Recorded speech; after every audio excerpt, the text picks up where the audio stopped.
They said the empire was built on gold, and now the headlines say the stories unfold. Flashing lights, courtroom rows, silence loud, and the pressure grows. From Harlem streets to the Forbes list, now he's sitting where the storm hits. Cameras on, but who's legit?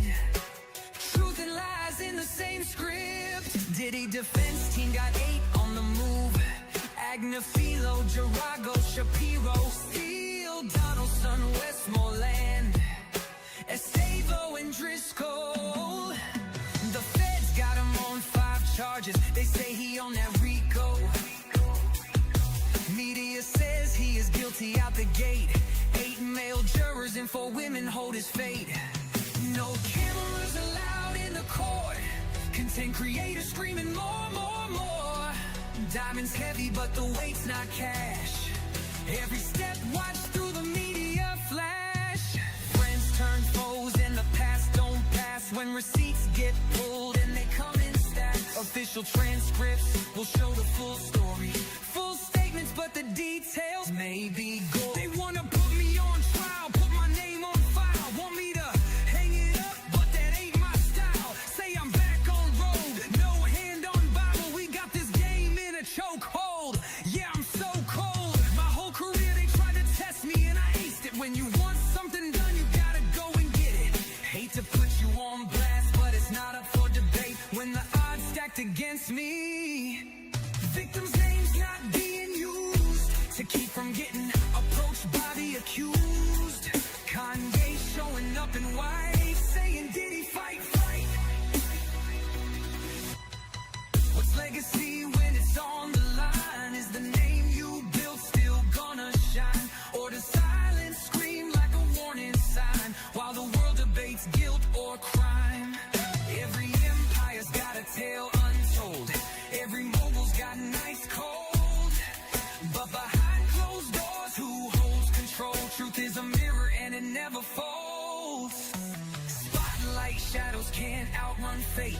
Every crown's heavy when it's tied to the state. From the charts to the court, it's a razor blade. Walking the edge that the headlines made. Did the feds charge Diddy for his crimes, or just some for some freak off good times? Baby oil galore, but the feds say there is much more. Everyone is innocent until proven guilty. This will be left to the 12 on the jury committee. Is this a RICO, or just a man being major sicko? Was he really the king or just a fling? Did he do what they say? Will NYC jail be where he will stay? Did he bop in the hotels on the top floors? Different bows in different area codes. Some would call them the defense saying evidence is a blur. Some witnesses concur. Will the bad boy for life be serving life, or will he get the win and be in the next jet to Berlin? Spotlight shadows can't outrun fate. Every crown's heavy when it's tied to the state. From the charts to the court, it's a razor blade. Walking the edge that the headlines made. The devil is in the details.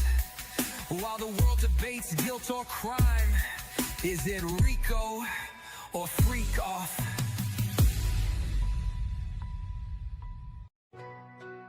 Diddy says he is love, love, love. They said the empire was built on gold, and now the headlines say the stories unfold. Flashing lights, courtroom rows, silence loud, and the pressure grows. From Harlem streets to the Forbes list, now he's sitting where the storm hits. Cameras on, but who's legit? Truth and lies in the same script. Diddy defense team got 8 on the move. Agnafilo, Jarago, Shapiro, Steele, Donaldson, Westmoreland, Estavo and Driscoll. The feds got him on 5 charges. They say he on that RICO. Media says he is guilty out the gate. 8 male jurors and 4 women hold his fate. No cameras allowed in the court. Content creators screaming more, more, more. Diamonds heavy. Hey guys, hello everybody. Good morning, good morning, good morning. How is everyone weekend going so far? Mine has been great. I've been off the internet. I went into a couple of people's chat, but I've been off the internet just taking time to myself. Nick says Ratchet TV did a live last night talking about Tisa and her being Asian and something else. Well, yeah, this is not a live to, bash or to talk anything personal about Tisa or anybody like that.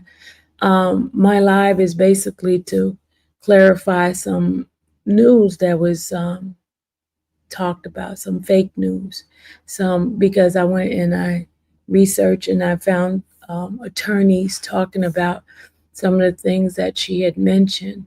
And I wanted to give some clarity to folks who really want to know what the legal system says about certain things. And I am going to play a video that she put out recently, within the last 24 hours. And there are some things that are that are full of errors. I'm gonna say full of errors, and I don't know if it's purposely or I can't I don't know what's in her head. I cannot make an assumption what's in her head. But what I'm gonna do is give you guys some information, some of the guidelines that the court system has, and also to clarify some things because guys, I was there at the courthouse. I did observe some of the things that has happened, and there's a lot of misinformation that was placed out there, and I'm not an expert of information, but I'm going to give you my bird's eye view of what happened and what was said. I didn't want to get involved in putting out a video or something like that. That's why my title is basically very generic.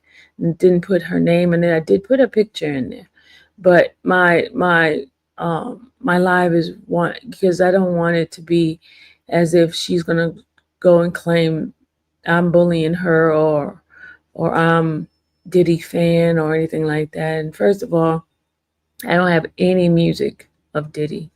Um, I never purchased anything of Diddy's. I saw a black man being targeted and being given the incorrect charges, and that's why I came here to give my view on it. And then when it got crazy, I kind of stepped back a little bit to try to it's just been crazy. It's just been crazy. It's just been crazy. It's been crazy. A lot of lies has been put out. Personal attacks have been done on both sides, but mostly I have a problem where we focus on the things that men are doing, but not giving the same energy to women when women are doing wrong as well. Because this is the world of equal everything. It should be equal um, acknowledgement of lies. Exactly, Mark. Accountability, and there is a lot of people not taking accountability of their action. Um, but I'm going to play something that Tisa did the other day, and I'm going to play it on audio because I don't feel like showing her stuff. I got enough videos that I'm going to show later on. But this particular live that she did was just that it caught me off guard. She did this less than 24 hours ago, and it really, really, really, really, really caught me off guard because I'm like, why are we allowing this kind of fake information to be put out? And there are people, she has 90,000 views on this, and people claims that people are jealous of her views, of her making money. It's not about being jealous. It's about what is right, integrity. News have to do fact checking. And I'm telling you, eventually, this social media, this YouTube and stuff, there's going to be lawsuits. There's going to be lawsuits, and people are not going to be able to write a check that they butt can't cash. You understand what I'm saying by that? Putting out all this kind of stuff, and eventually, there are going to be lawsuits. Just mark my word. There's going to be lawsuit, because it's not right. You can't keep putting out information that is fake news and making people believe that, because then you won't know how to differentiate what is real and what is memorex, what is fake, and it's crazy. It's crazy. It's really crazy, and it's sad. But channels that are small, which is trying to put out stuff that is true and then with integrity, is the one they don't look at. But the things that the lies, it seem like the lies get so much acknowledgement, and it's pretty sad.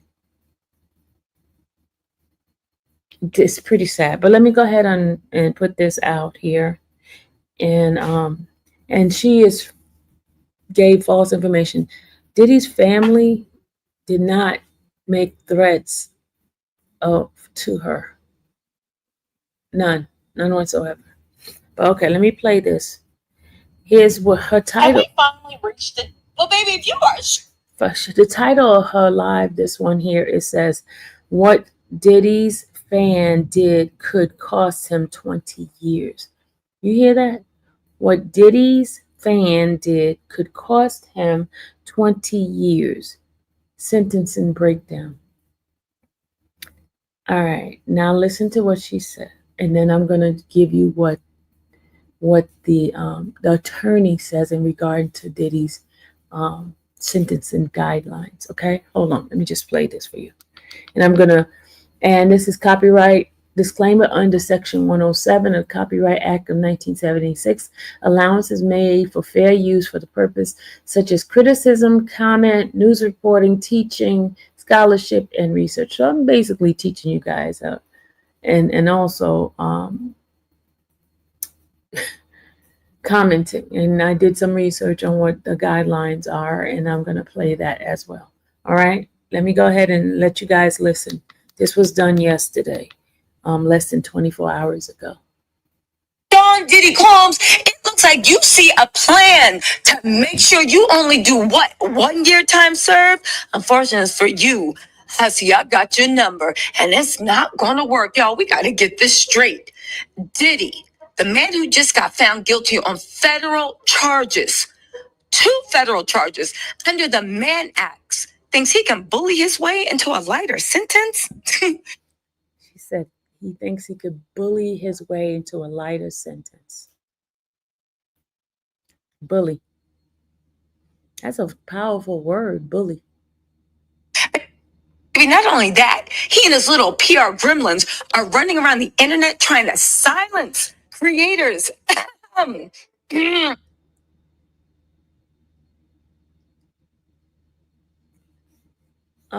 Listen. Mad Sam says, "I don't understand why some folks are jealous of Tisa. If you don't like her, don't watch her." Sam, you're one of the reasons why she was putting out false information and getting things out. But you know what, Sam? We'll just wait and see what happens. Let's just wait and see what happens. There's nobody jealous. I'm very happy for her getting her numbers and making her money. But you got to have some integrity and putting this stuff out. Come on now. Y'all think, but you remember you said karma comes. Remember they said karma comes to Diddy. Well, karma comes to everybody that do put certain things out as well. Karma comes to everyone. Karma does not have a specific address that it's going to go to. It goes to everyone's address. Whatever you put out, you're going to receive it back. And sometimes it's tenfold of what you're going to receive back. And trust me, I am not jealous of this lady at all, but I just want to clarify some stuff because nobody put this stuff out about anybody like this. Hold on. Yeah. Silence creators, intimidate survivors, and strong arm journalists like it's the bad boy records in 99, and we're all interns scared for our lives. But here's the real mess that y'all need to pay attention to. They don't even realize that this could backfire badly because all that violence, the threats, the unhinged fans outside the courtroom, right? The unhinged supporters, they got domestic violence cases themselves. And yes, the harassment of content creators like me, that could literally be used against them at sentencing. Now let's. Did you just hear what she said? The stuff that the content creators are doing to her could go against him at sentencing. Did you just hear that? The stuff that the content creators has done her, which the only thing they did was call her out of the lies that she has said. So she's saying that the stuff that they're doing or saying to her is going to backfire and go against Mr. Combs. That's what she's saying. That is what she's saying, that it's going to backfire against him. So, hold on a second. Mad Sam. So you in agreement with that, Mad Sam? I just want to know, is that logical? Do you think that's going to happen? Do you think that's real news that she's putting out on that? Do you think so? Her actions and what she has put out, what she has said, overpowers what anyone else?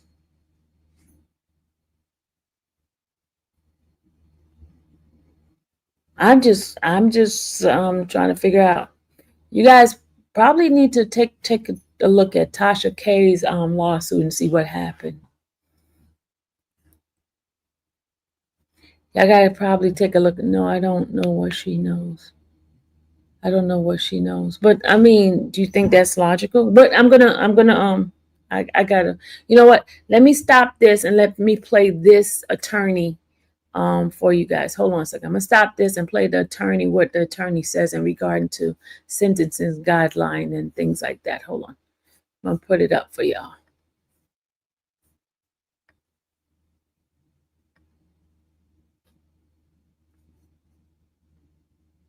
This is an attorney that's speaking about the guidelines. This is a federal attorney that's speaking of the guidelines. Hold on a second. And here, let's play it. All right. Sean Combs, P. Diddy, is going to start at a level 14 under this guideline. And there are circumstances where the court could have added 4 levels if there was force or coercion in the case. But here, because he was acquitted, I think, of the sex trafficking by force or by coercion, there is a recent amendment to the guidelines that says the judge can't consider acquitted conduct. So I don't think he's going to get those 4 levels. I think he's going to be at a level 14. Now, there is a special instruction under this guideline that if there is more than one victim, you go to chapter 3 and you address multiple counts, kind of like the grouping rules. So here we might see a couple of levels added because we know he has 2 counts with 2 different victims described in the indictment. So let's say his total offense level is somewhere between perhaps like a 14 or a 16, depending on the multiple counts grouping rules in chapter 3. The other thing you have to calculate is Sean Combs, P. Diddy's criminal history category. We know he has the conviction that he pled guilty to for the domestic violence against Cassie in California, but at most that's probably just a 1-point or a 2-point offense. I don't think he has any felony convictions, so he's likely in criminal history category 1. So then when you go to the sentencing table and compare his offense level to his criminal history category, when we look at those who are in criminal history category 1 and levels 14, 15, and 16, you can see that we're looking at sentences that range from about a year and a few months, a year and a half, to 2 years, 2.5, depending on those grouping rules. So this is certainly a situation where his attorneys can ask for time served. Basically, Sean Combs, P. Diddy, is going to start at a level 14 under this guideline. And there are circumstances where the court could have added 4 levels if there was force or coercion in the case. But here, because he was acquitted, I think, of the sex trafficking by force or by coercion, there is a recent amendment to the guidelines that says the judge can't consider acquitted conduct. So I don't think he's going to get those 4 levels. I think he's going to be at a level 14. Now, there is a special instruction under this guideline that if there is more than one victim, you go to chapter 3 and you address multiple counts, kind of like the grouping rules. So here we might see a couple of levels added because we know he has 2 counts with 2 different victims described in the indictment. So let's say his total offense level is somewhere between perhaps like a 14 or a 16, depending on the multiple counts grouping rules in chapter 3. The other thing you have to calculate is Sean Combs, P. Diddy's criminal history category. We know he has the conviction that he pled guilty to for the domestic violence against Cassie in California, but at most that's probably just a 1 point or a 2 point offense. I don't think he has any felony convictions, so he's likely in criminal history category 1. So then when you go to the sentencing table and compare his offense level to his criminal history category, when we look at those who are in criminal history category 1 and levels 14, 15, and 16, you can see that we're looking at sentences that range from about a year and a few months, a year and a half, to 2 years, 2.5, depending on those grouping rules. So this is certainly a situation where his attorneys can ask for time served. All right, so let me finish playing what she said. Hold on. Because I wanted to back it up with an attorney talking about how much time, the possible time he could be serving and what other things I may have to offer. Okay. Break it down. Because here's the thing, right? Now, y'all know I'm not shutting up, but they've been trying to get every other content creator they can by making what? The domestic violence Avengers go after every woman they see. Maybe let's get into this, all right? Now, let's break it down. So, here's what you need to know. Formally, a judge isn't supposed to consider social media, tabloids, or public opinion during sentencing. Neither was the jury. And they look at federal sentencing guidelines, stuff like how serious the crimes were, whether the defendant has a criminal history, and if he's shown any remorse. But, informally, oh, baby, social media matters. Because if the prosecutor... Now you hear her say, she said social media matters. So the social media is going to override whatever the guideline is. So let's listen. That's what she's saying. Social media is somebody's calling her a liar is going to cause him to get higher. I don't know. Let's listen. She can show that Diddy or his so-called supporters have been threatening witnesses, stirring chaos, or intimidating critics. Baby, the intimidating critics. So she's a critic. So intimidating a critic will get him more time. Because she's definitely not a witness. And I don't think anybody ever threatened any witness. I don't think anybody ever would. If somebody did, please let me know. Please. I know she talked bad about the jurors. Judge can absolutely treat that as a sign that Diddy is a danger to the public. In fact, this is not speculation.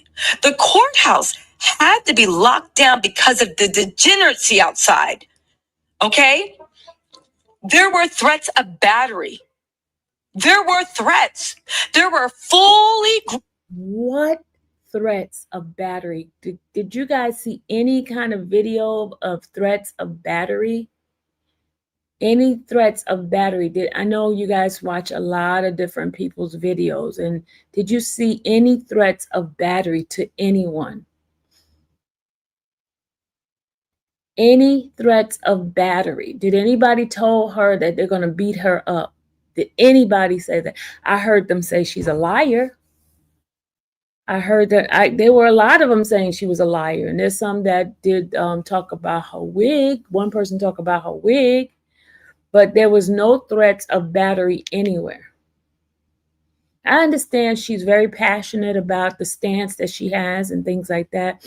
But When does covering a case cause you to put out fake information like this? Grown men behaving like cracked out minions in rhinestones. The judge saw that. And guess what he did? He kept moving the bail hearing because he was hoping that freak show outside that was literally chasing after women, running up on women with literally with the step. Well, I have a question. Why do the main people yelling the loudest in your face always have the nastiest, stinkiest, dirtiest breath? I get it, people buy grills, but are you ever going to pay for the dental cleanings?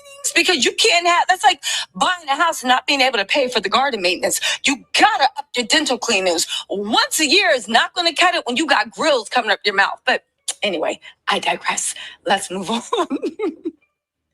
All right. Anyway, he kept moving the bail hearing because he was hoping that that freak show outside would go home. That's what the federal government sees when they look. Listen, that's not the reason why the judge moved the time. The judge moved the time because he was giving the both sides enough time to give case laws and things like that. And then the judge had something else to do as well in between. So that is the reason. It had nothing to do with what was going on outside. Outside had nothing to do with what was inside. Nothing. Nothing, y'all. I promise you, nothing. At Diddy right now, not just a man facing time, a man still orchestrating or inciting or being the face of chaos. And that's what's so delicious about Diddy supporters. They don't even know how stupid they are.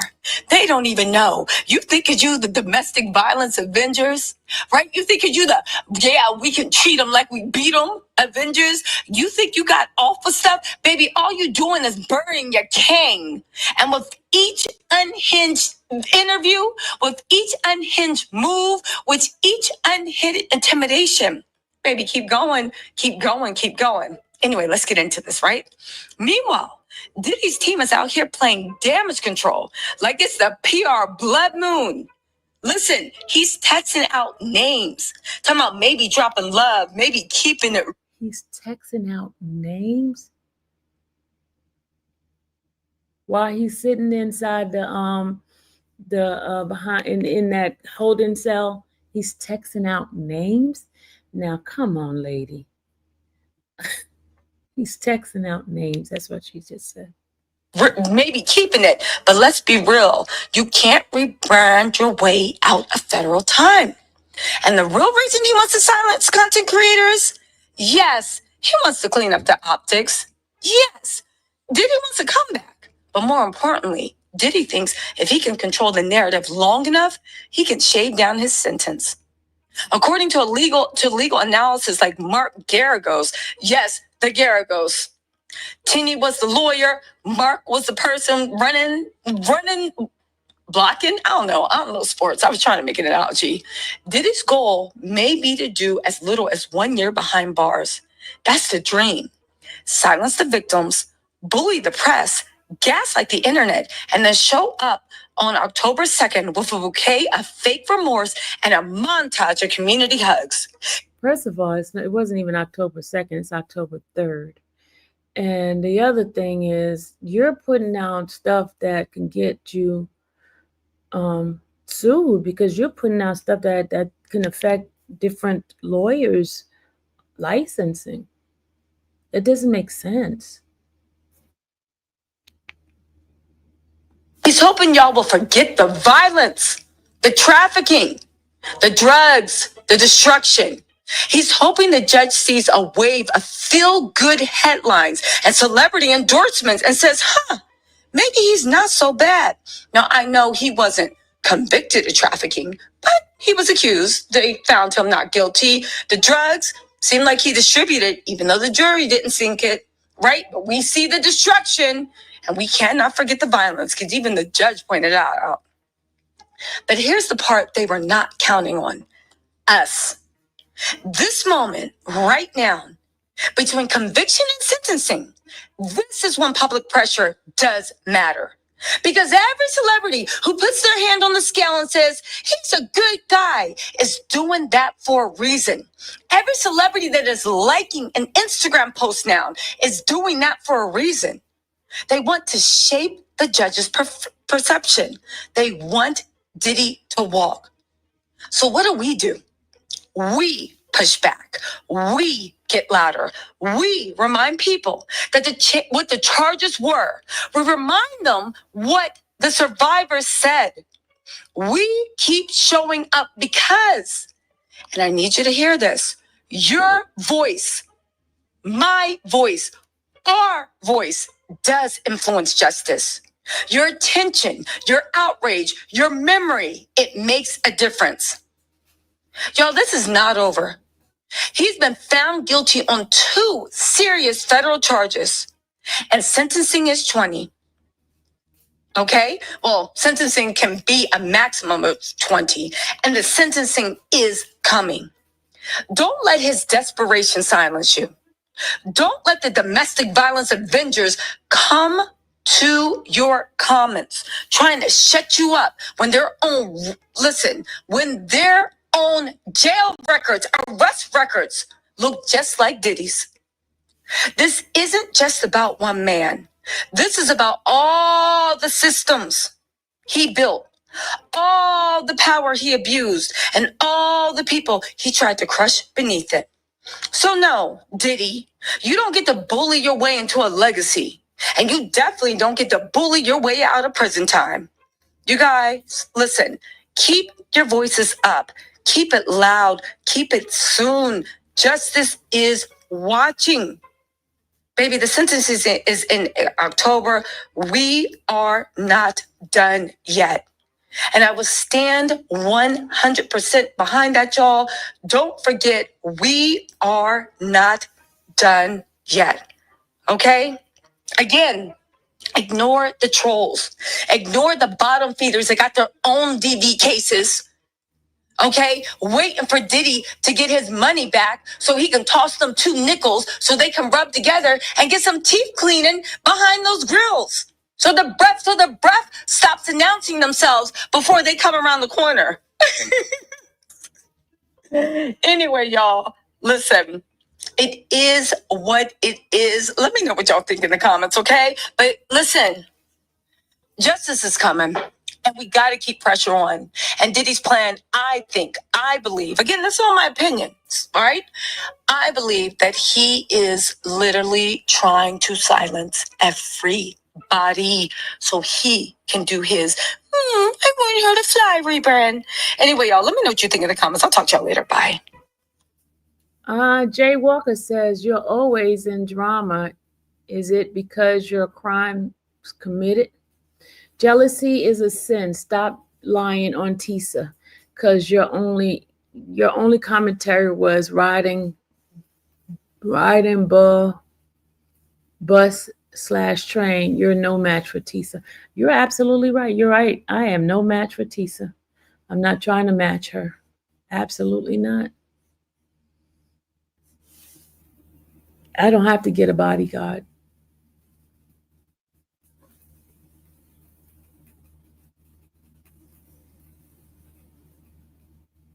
All right, y'all, let's go ahead on. Please leave Tisa alone.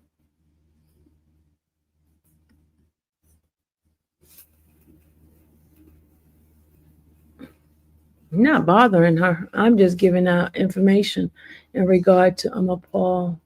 Where was she when my BM broke my jaw, blacked my eyes, and every time he got a diversion program, no record.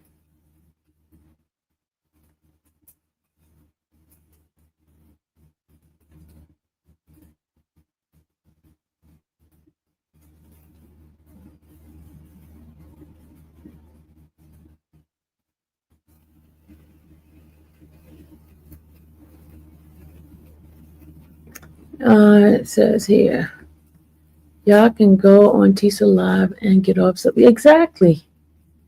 I'm waiting for a civil lawsuit against Tisa.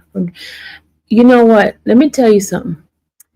Um, People think just because channel is big, when your channel is big, that's when you have to do things better. You got to have integrity in putting out in news and information. If you're wrong about something, go back and correct it. There's nothing wrong with saying you were wrong. There's nothing wrong with correcting the information you put out. But to continue to dummy down on that bad information, that's going to cause a lot of lawsuit. Ask Tasha K. What happened to her? All content creators that were there are saying the same thing about her: special treatment, special seating, etc. Her followers need to wake up. They're not going to wake up, Heather. They're not. They're not. They're not going to wake up at all. They're not going to wake up. It has been an agenda. Tisa Divine says Tisa doesn't have to lie.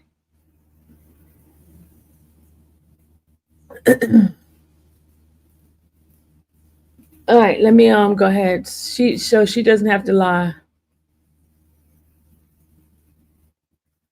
Don't be mad about her connection. Get your own.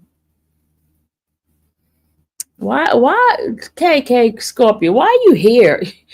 You are a Nesto groupie following me and harassing me.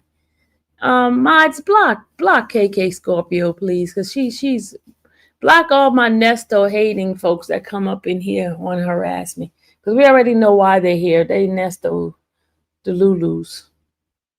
They're Nesto Delulus.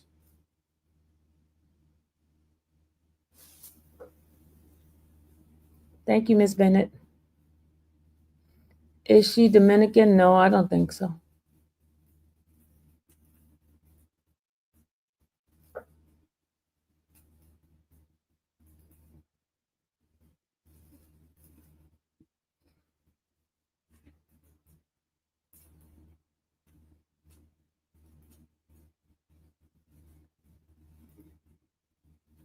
All right, let me go ahead on and play the Nancy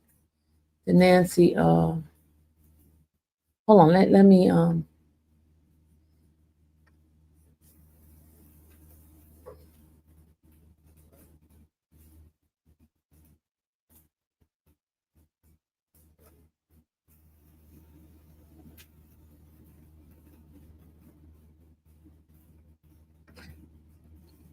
I was on somebody else's live saying Diddy cousin was looking for Tisa. Yeah, because he wanted to ask her a question.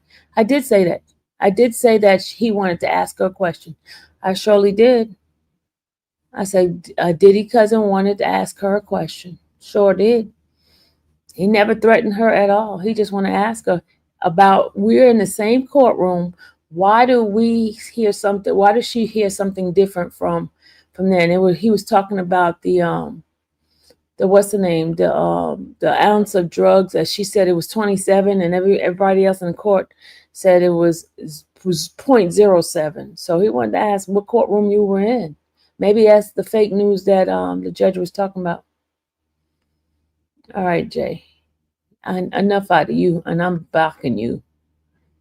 Have a good day, Jay. Go someplace else and play in traffic.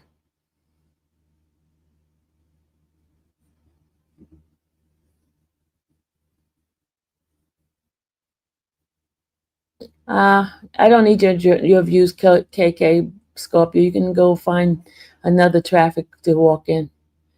Thank you, Tamara. Keep calling the liars out, Sylvia. Thank you, Tamara. KK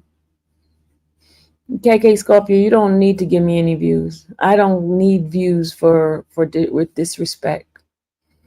You think I'm not gonna do? I'm not gonna sell my soul for views. I'm just gonna tell you that right now. I'm not gonna sell my soul for views. Y'all could go find another content creator who like to sell their soul to tell lies and for views and things like that and money.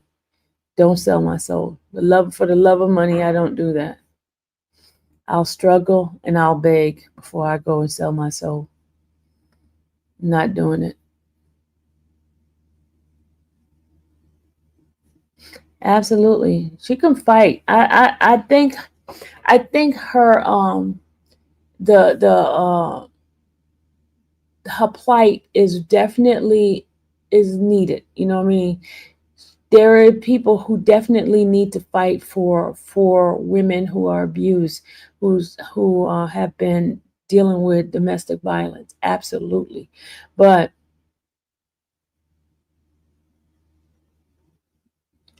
for individuals to just sit there and just spew just lies, that is the thing that I have a problem with. That's the thing I have a problem with. You know, you can have a stance without lying on other people. You can have a stance without lying on other people.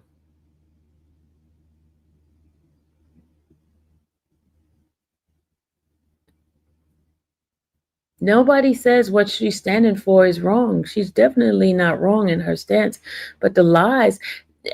And the thing is, she had those individuals thinking one thing was happening inside the courtroom when it was not. You know, I really would question her as a supporter of hers or subscriber of hers. Of what did she see differently that didn't pan out to what she said it was happening.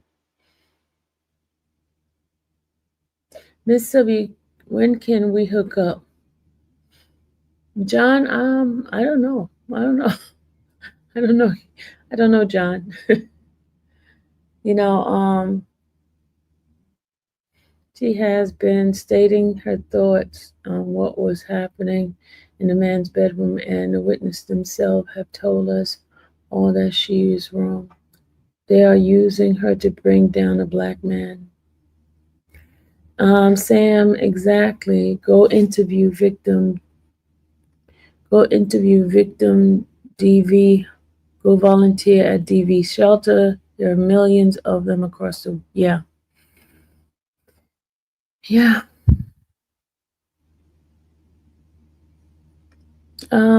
Queen mom definitely stand for the victim as well. She definitely stood her ground on that.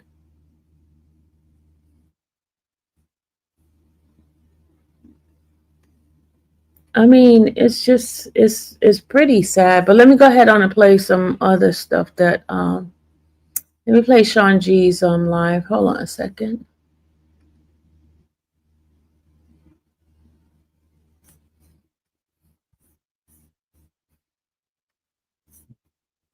Very important, meaning that I was inside the courtroom every single day that the trial was going on, except 5 days. I was in the overflow courtroom, which was on the 24th floor, 24B. We got to watch the trial on two big screen televisions, and we got to hear the audio in real time and watch the trial in real time. Follow me on Instagram. The podcast was sold. Follow me on Spotify. The podcast was sold. Tisa tells yesterday Puffy got sentenced, which was July the 2nd. Tisa tells almost got beat up 3 times yesterday at the court by other vloggers, YouTubers, TikTokers, Instagrammers, independent journalists who have been also covering John G is saying giving fake news. Puffy trial. They got beat up. She didn't get almost since it beat up. started.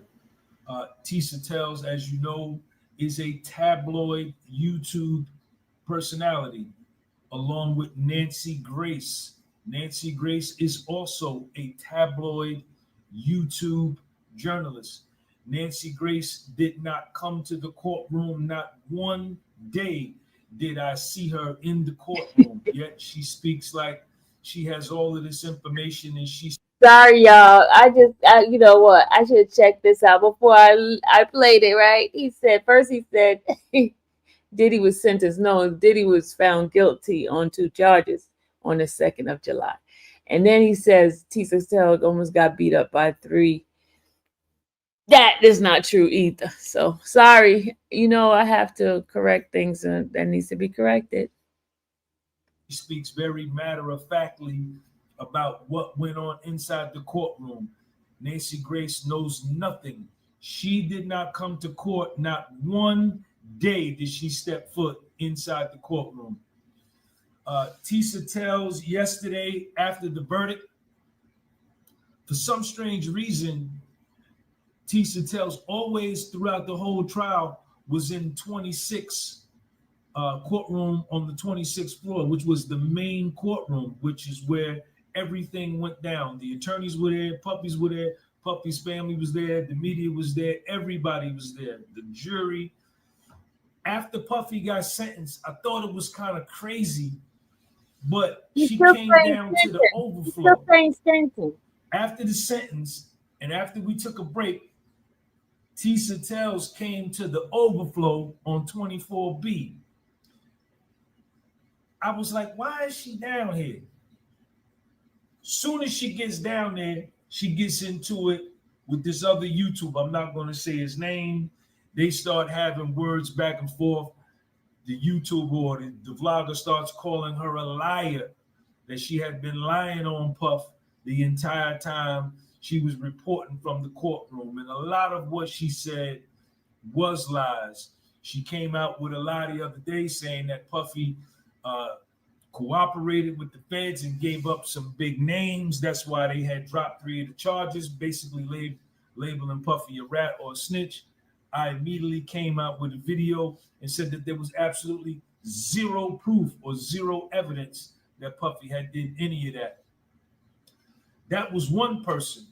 And he told me, he said, man, you know what I'm saying? I'll beat her ass. Then after we were waiting in the overflow for them to come back because the judge said, Okay, so he just said that person said he'll beat her ass. Oh, that mercy. Well, she can use him as a witness. To come back at 1 o'clock because they were going to do the sentencing hearing, but they later came back and said it's not going to go down to 5 o'clock. So the marshals said everybody clear the courtroom. So as we're coming out of the overflow, going toward the elevator, you know, for some reason she getting all up next to me, looking at me in my grill. You know what I'm saying? I ain't got nothing to say to you. You understand? Because I know you full of shit. What you looking at me for? Another dude, another vlogger, he started going at her, calling her to her face, right in her grill. You a liar. You a liar. Hey, Lakeisha, the part that he's talking about, this happened inside the courtroom. So you don't have any videos on this. What he's saying, you just got to take them at their words.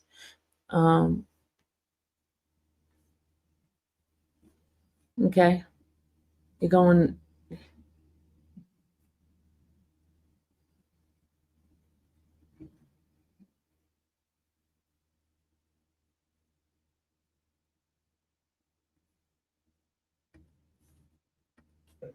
You a liar. And they start having words. So the elevator comes and her and the dude is having words. The dude get on the elevator, tells her, come on the elevator. Come on the elevator. She didn't dare get on that elevator. She waited to call another elevator down.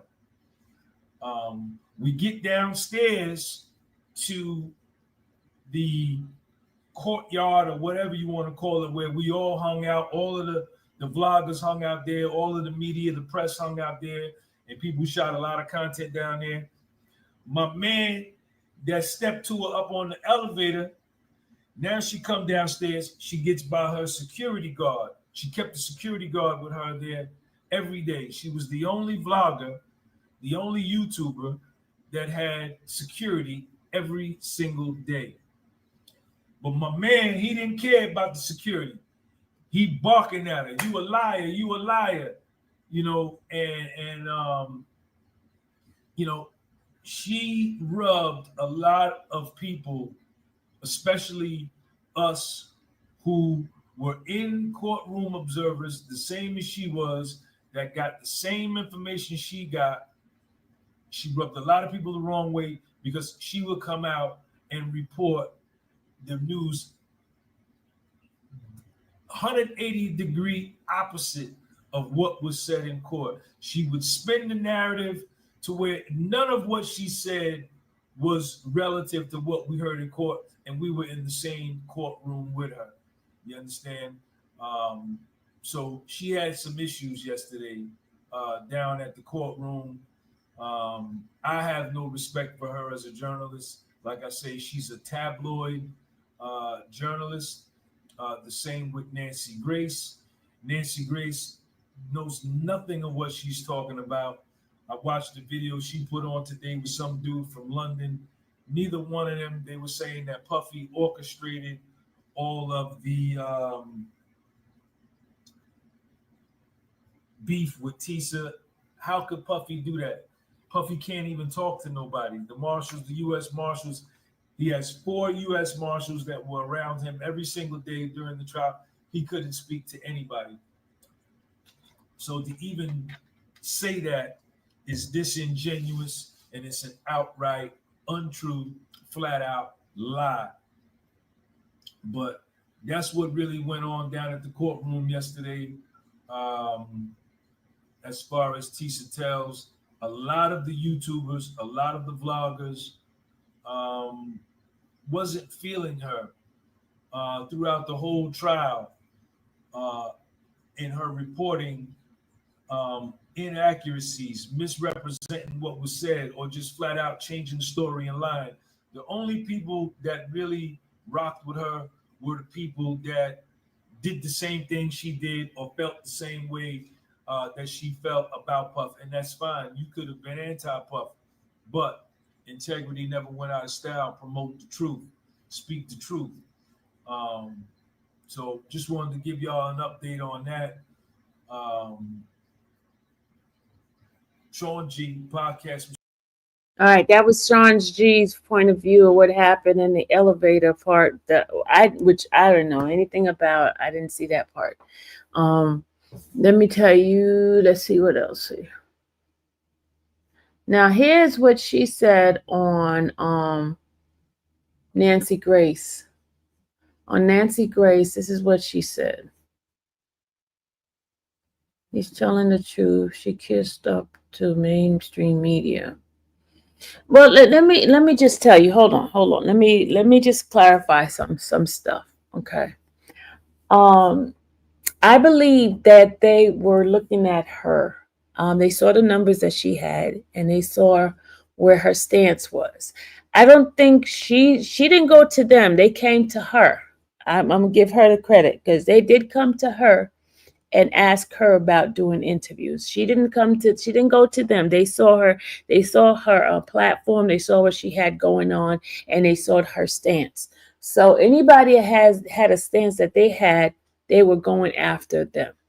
They were going for them. So certain people did not get looked at all because they didn't have that stance, So that's why. And the same thing with Armand. They saw where he stood, and they went for him. They were going after big bloggers because their platform, and they can spread their agenda out.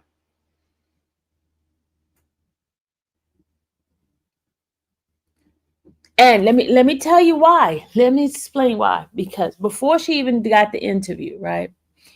The judge had put out an order that for us not to give any of the witnesses that were using pseudonyms name out, right? And when because she was the first one who put Mia's name out. She was the first one to put Mia's name out. When she put her name out, she came on her live the following day, and she said, no, a couple of days later, she said she was on there, and I didn't see this, but someone else came up to me, and she said, because I guess somebody was in her chat telling her that she had said Mia's real name, right? And so she made a bet. She made a challenge to those. If anybody has heard her say the name of the witness, then the names of the witness, she would give $5,000, and then she changed it to $10,000. So I was online that morning, the next morning, and someone came up to me and they said Tisa basically challenged anybody who can prove that she gave the witness name out, that she will give $10,000 out. So I said, she did? I said, and they said, yeah. So I said, well, she did do it. I can give you the timestamp. So I went on my phone and pulled up the video and went to the timestamp, and it was 4 minutes and 28 seconds. And I said, and I played it for the person, and they're like, oh, wow, you need to go get your $10,000. You need to go get your $10,000.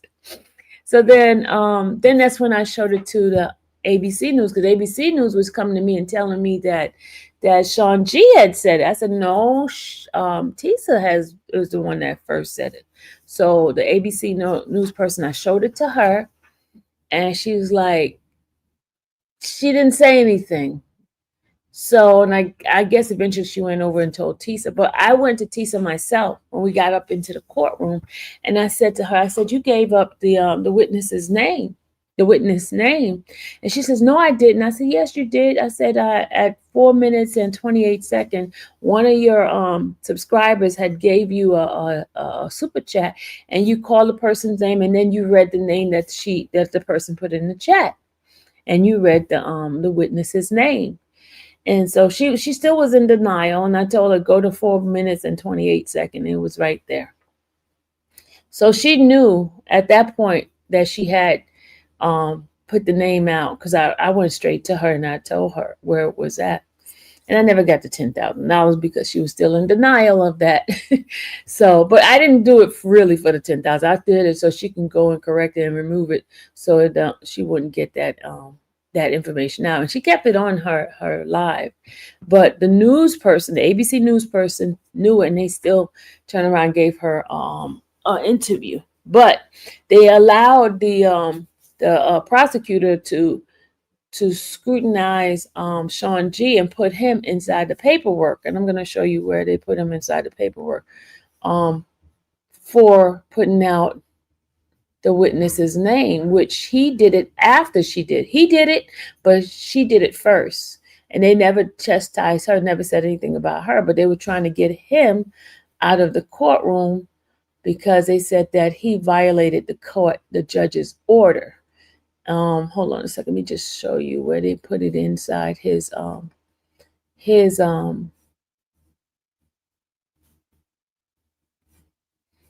hold on a second. All right. And this is it right here. Hold on, y'all.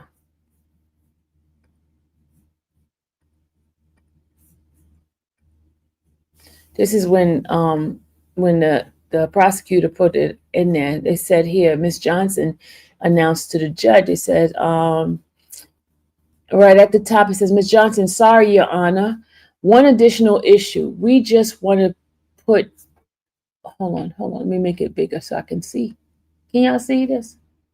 Okay, we want to put on court's radar. The government has become aware of an individual who has broken the court's pseudonym order in respect to Mia. That individual was present in the courtroom yesterday, and the government saw that individual outside the courtroom at the end of court, broadcasting her name in a public square right outside the courthouse.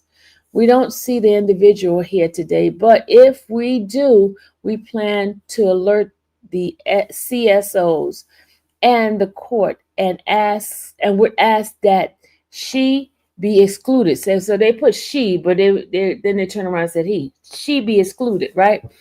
And then the judge says, in terms of the individual, I take it that you don't have a name, you just have seen there was an observation of this person. And then she says, right, we do not have his name. We have his YouTube channel in which he says Mia's true name. And we saw that the same individual in the courtroom yesterday, and we saw him in Foley Square after court had let out for the day yesterday, appearing to be broadcasting and stating her true name into his phone. So if we see that individual again today, either in this courtroom or in the courthouse, we would alert the court and the CSO. And the judge says, can you do this in an email? That's fine. Copy the defense, submit that to the court. That way we can provide notification to the court security and the marshals, and they can be on the lookout. So if they see this person re-enter the courtroom, especially that we have another witness testifying under pseudonym, we can be ready for this kind of thing. Okay, hold on. This kind of thing. Oh, okay. So you see that, right? You see how, hey, Uda, you see how they were ready to get Sean G out of there, but he was not the only one. She did it first, y'all. She did it first. I brought it to the attention of the news company, ABC, and then I brought it to the attention of her attention as well.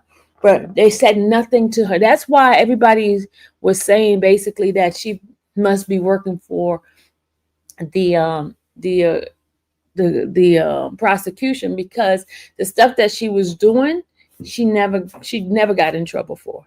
And then the other thing is, people, that line situation used to get really, really hectic. Folks were having really, really, really real bad time in the courtroom. Well, trying to get into the courtroom and things like that. So at first they said she was paying for line sitters, and then someone turned around and says that she wasn't paying for a line sitter and stuff. It was crazy, y'all. Yeah, you're right. Everyone already knew the name, but we inside the courtroom couldn't say the name of the person. That's why, if you ever notice, when I was doing it, I was like, don't put the name of the person in there. I don't care. Don't put it in. You're gonna get blocked, because I wanted to follow the judge's order. So I made sure the people did not put the name inside my chat, because the judge, he said the ones that was inside the courtroom, the main courtroom. Huh? The fire is on. That's because Papa has something cooking on it. Why is it for dog? It's gonna still stay on for until it finishes. Okay? Sorry, y'all. That's Madison. She's telling me the fire is still on.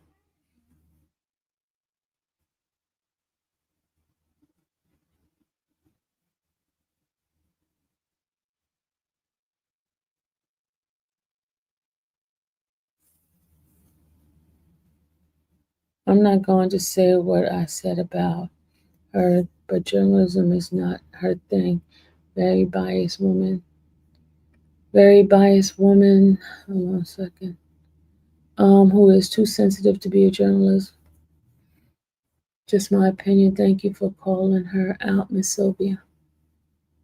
They tried with Kanye, and Kanye pulled up. Maria says she heard when she said it.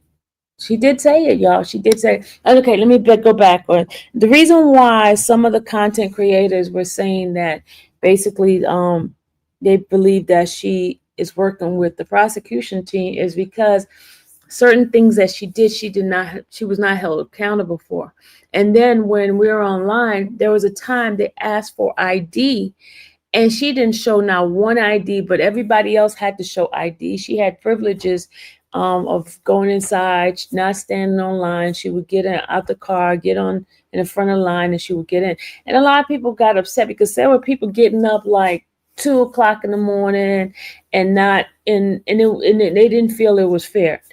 I'm not the one that was complaining about that, but there were people that constantly was complaining about, because they were tired. They got up early in the morning and having someone who's not even paying for a line sitter to get up in the front.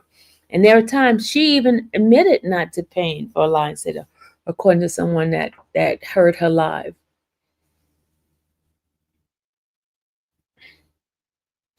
I never heard him say her name. He showed her video and where he said it. She said it. Leonard said. She said she was put. She said she was put on press list because she's no. Hey, oh, hold on. Let her. I am considered new media as well.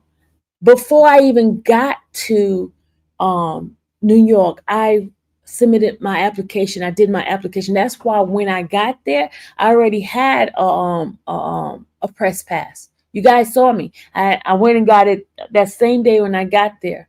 I already had a press pass. She never put in for a press pass. She never put in. She never had one. She never even Dennis had to go get a press pass. And you know, Dennis been doing media for a while, and he had a hard time. They were giving him a hard time with his press pass, about his press pass. So he had to get it. He ended up getting one at the end of like almost when case was over. Miss T Lounge knows what was happening. And it's not about bashing. Fair is fair. Right is right. Wrong is wrong. That's all I'm saying. You know, I'm not jealous of the woman because I think she's doing a great job and her channel is growing and stuff like that.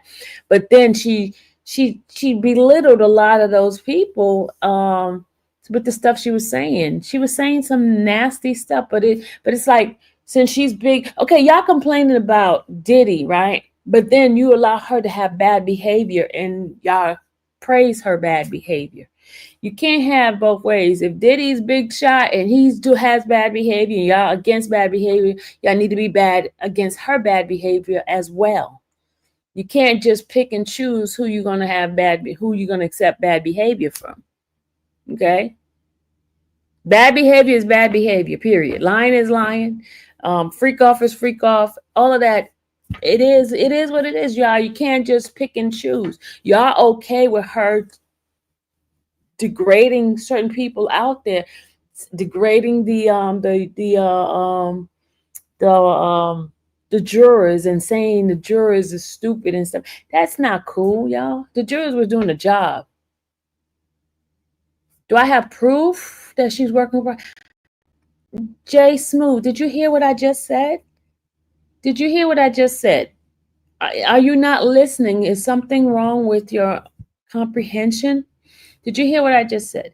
I said people were saying that she's working with the prosecution because when she gave out the name of those two individuals or those witnesses who has pseudonym name, they never called her out. They only called out Sean G.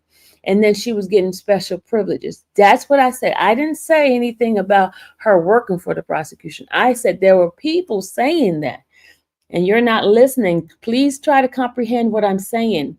Don't say something I did not say. I said people were saying, go rewind what I just said and listen carefully. Comprehension is very important, right? Very important. Please learn to comprehend what I'm saying. I said people were saying that she was working for the prosecution. And I gave you an example why they said that. That's what I told you. And I gave you an example because she did not get in trouble when she gave out those individual names. And they were watching everybody's channel to make sure nobody was given the real name of those witnesses that was using pseudonym. Okay? Jay Smooth, please comprehend what I'm saying, okay? I'm not here debating anybody on anything. I'm not debating on anybody anything. I'm just giving you some factual information because I was there. And I told you what I played in. Now let's get the emotion now. And I understand some of you guys are rocking with her. You can rock with her, but let her stand on some integrity.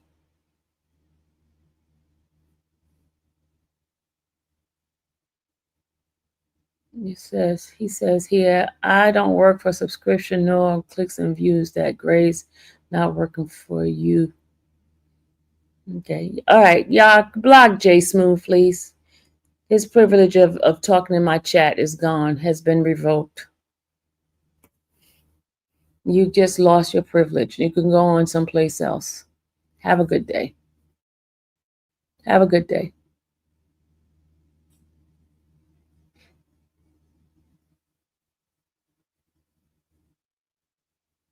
No, anybody come in here with the nonsense, I'm just deleting and blocking them because that's my prerogative in my channel. That's my prerogative. I get to do that because it's my channel.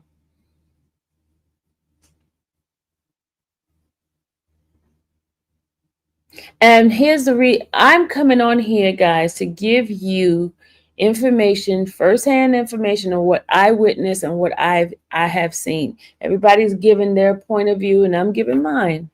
If you don't like my point of view, you just go on about your business. I'm not here to argue with anyone. You were not there. You didn't see what I see, and it is what it is. Not here to argue with you. And you never heard me bashing that lady at all. There's certain things that I knew I didn't bash her. I didn't say anything. Absolutely, sunshine. Sin is sin. No big little or small sin. Sin is sin. Somebody said Tisa did not help the prosecution with the case whatsoever. That might be the most ridiculous thing ever heard yet. Who said she helped prosecution? What are you, Nicole? Did you hear me say she helped prosecution? Did you hear me say that? Did you hear me say that? I know some of you guys coming here to type because you want some attention, want me to read your message, and anything that's against me, you think that I'm going to read it. But did you hear me say that? Did you hear it out of my mouth that I said that she was there to help the prosecution?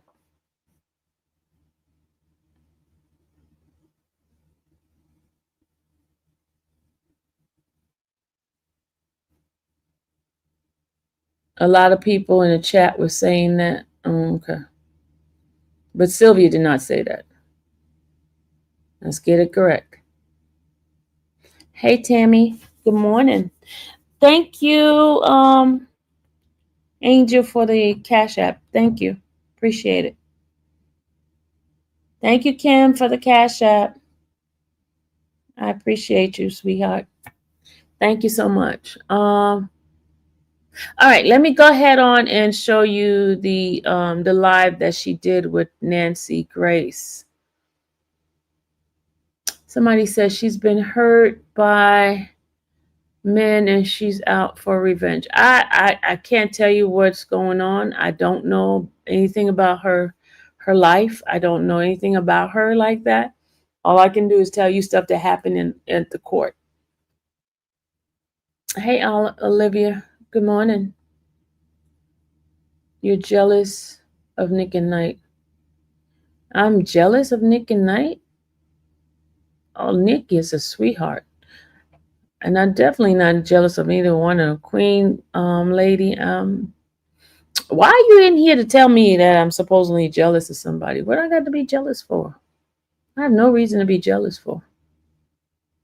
I have no reason. Absolutely not. Because what's for me is for me. What's for her is for her. There's no reason for me to be jealous of her.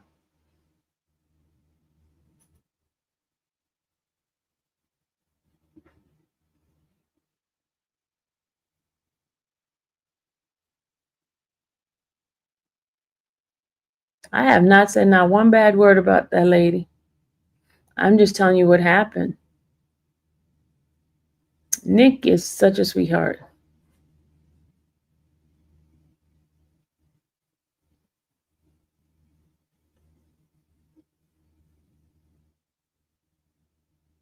I'm just giving you guys my point of view, what I experienced, what I seen, what I heard, what I did. That's what I'm giving you guys. I mean, everybody else has their point of view, and I'm giving you mine. I'm giving you mine.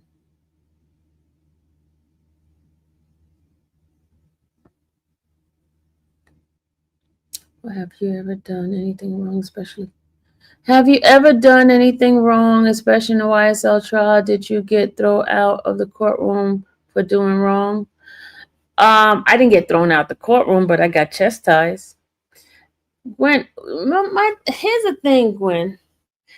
If you sat down and you listened to my live when I was doing YSL, when I was wrong, I admitted my wrong. I admitted my wrong. I admitted that I gave names to the jurors. So what's your point? I'm a person that if I did wrong, I'm going to admit my wrong. What is wrong with? I mean, what's wrong with you? What's the purpose of bringing my stuff up? Because she has not admitted her wrongdoing. She has not admitted that she lied. She has not. So what's the point? What's the point of coming at me? What's the point of coming at me? You're not making any sense. What you're going to do is get blocked. That's it. And that's what I'm starting to get emotional. I must just start blocking y'all when y'all getting on my nerve. Y'all get rid of Gwen. Get rid of anybody that just come at me. I'm on a rampage now. Just get rid of them. Get rid of them. I'm gonna be emotional Pisces now. Thank you, Letta. Thank you. I'm gonna be emotional Pisces. Where we go? Oh, let's see. You bring the Pisces out of me. The sensitive, emotional Pisces. Cardi B capitalized Tasha K and Diddy's trial. Thank you. We're gonna do the block party. Ooh. Block party. Stop blocking them, y'all. I don't care. I'll unblock them later on. I'm gonna be Pisces is being activated. They're gonna be like, oh, she's so sensitive. Yep, I surely am. I took it enough. Thank you, Ivan. I took it enough. Now I'm gonna be the Pisces that y'all hate. The Pisces that just don't know what she wants. Well, I know. If my feelings hurt, I'm going to do something about it. And y'all hurting my feelings, okay? Y'all hurting my feelings, and I want to block. So if you continue hurting my feelings, I am going to block you because it's my prerogative. That's the problem with people. They miss the point. You hold yourself accountable, and you're a mistake. Exactly, cool. Exactly. I have held myself. How many times when I come back and I tell you I did this, I'm the one who do the confession myself. I confess myself. I'd be like, I did this. I surely have. How many times I tell y'all, hey, I did, and then what did I do? I did wrong, and I never did it again. I never called them any names anymore.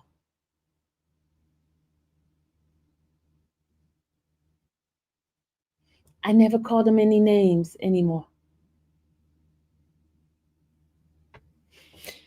I never called them any names, okay? The judge chastised me, and I took it, and I went on. You're Pisces too, Nicole? Oh, yeah, so we know Pisces family. We are a very sensitive individual, and I'm feeling the sensitivity right now. I'm feeling like, it's hurting my feeling, which is you're winning. Thank you, Peach.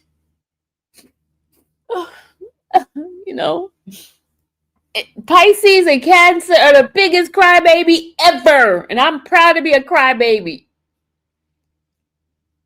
Cause I know you ain't coming up in here messing with me today, cause I know where you come from. You're the Ernesto crew. You know, don't mess with me today, cause I'm gonna be on your behind. Okay, I'm gonna be on your behind. Yes, 1-800 emotional Pisces. That's it. They running out of here now, y'all. Oh, thank you, Nicole. I really like your channel. It seems very. I'm very honest. I will tell you. The Nesto crew is in here because anything that they want. Let me tell you guys. Those who don't know anything about my channel, there's case I've been covering, and it's called Ernest William, right? There's a crew of people from that group of people who are so angry with me because I am not buying into their think tank, right? Where everybody think the same, I think totally different. So they're mad because I don't cover it. And I'm friends with Sonia. And so they come in here, anything that's against me, they come and try to bully me. But you know what? I got muscles, and it's called blocking muscles. So I'm gonna block them. And Kazan think I don't know where he come from or where she come from. I just tolerate Kazan because Kazan is not that.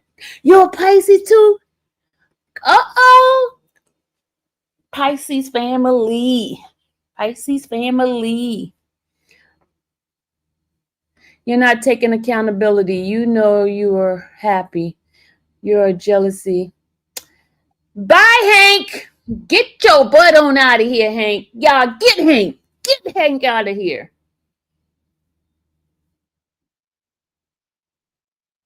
Get Hank out of here. Get Hank out of here, y'all. You're a Pisces too, Sunkist? Oh my God, look at this, all these Pisces up in here. Oh, you know what? We should do a live with just the Pisces only. And you know, like that movie, The Fish That Saved Pittsburgh. You remember there was nothing but Pisces actors. Remember that movie? I know it was way before half of you guys' time, but it was called The Fish That Saved Pittsburgh. You a Pisces too, kidda? Kidda, go for real. Oh my God. Another Pisces. Jacob's a Pisces too. Dang. We're ruling the world up in here. Hello, I'm live. Ah. You seen that movie too? That was you're not a Pisces, so you shouldn't have been at the movies.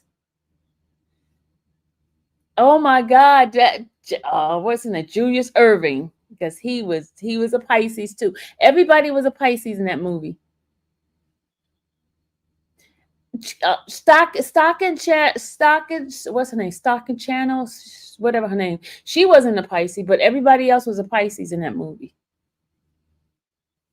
No, you don't. You don't know the history, y'all. Guess who's on the phone?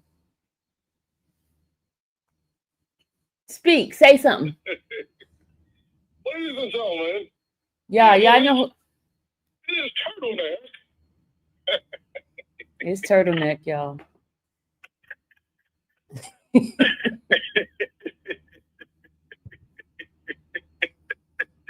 We up. Listen, I'm heading back to Atlanta. Have fun. I know. I got a lot of grass to cut. Go ahead. Oh, wait, hold up. Well, we got something to ask you. Hold on, sir. What happened to that interview? What happened to the interview? Listen. Unblock me and I'll tell you. I'll show you. Unblock you? Yeah, I'll show you. He's blocked you. He said unblock him.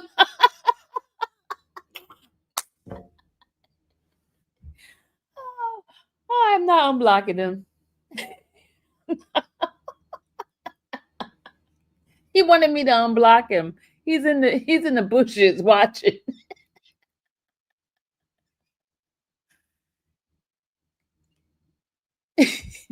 But listen. I am adult enough to, whatever issues I have with a person, I can, bypass that issue. Once you do me wrong, I won't forget now. I won't forget, you know what I mean? But I can forgive. I know he's in the bushes watching right now. I can forgive. I'm not a person that is hateful, that don't forgive. I do forgive. I do. And that's what God requires for us to do. Because if we want God to forgive us, we got to forgive others, you know?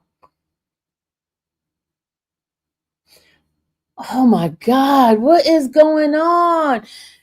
The Avengers of Atisa, ain't nobody coming for her. You don't see me coming for her. You didn't see me come and attack the woman. I did not do any of that. I'm just giving you my side of the situation. That's it. You don't see me coming for her.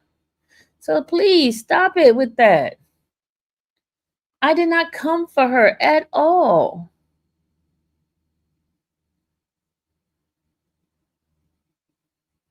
Oh, you're talking about the people in the, so say that. Say that. Say people in the comment. Why y'all coming for her? It's not Sylvia. You know, I'm not coming for the lady at all. In fact, the stuff that was going on, I only mentioned it in my back room. By members only. Auntie, you always keep it 100. I've been watching you for a while. God never made a mistake. That is why I see you. Many blessings. Thank you, Ivan. Thank you. But you're in my chat. I'm part of the y'all. You're in my chat. These are my people. This is my tribe. You're in my chat. When you say y'all, you're including me. You're including me when you say y'all. So you got to clarify yourself. You should say people in the chat. Because when you say y'all, this is my channel. This is my people too. Hey, Steen. Good morning.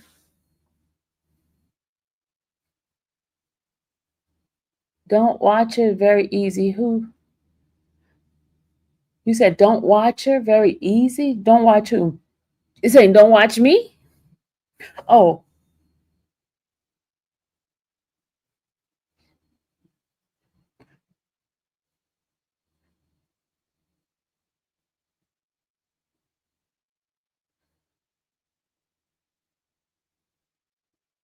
And y'all know normally I do not let people put people name in my chat. Y'all know that.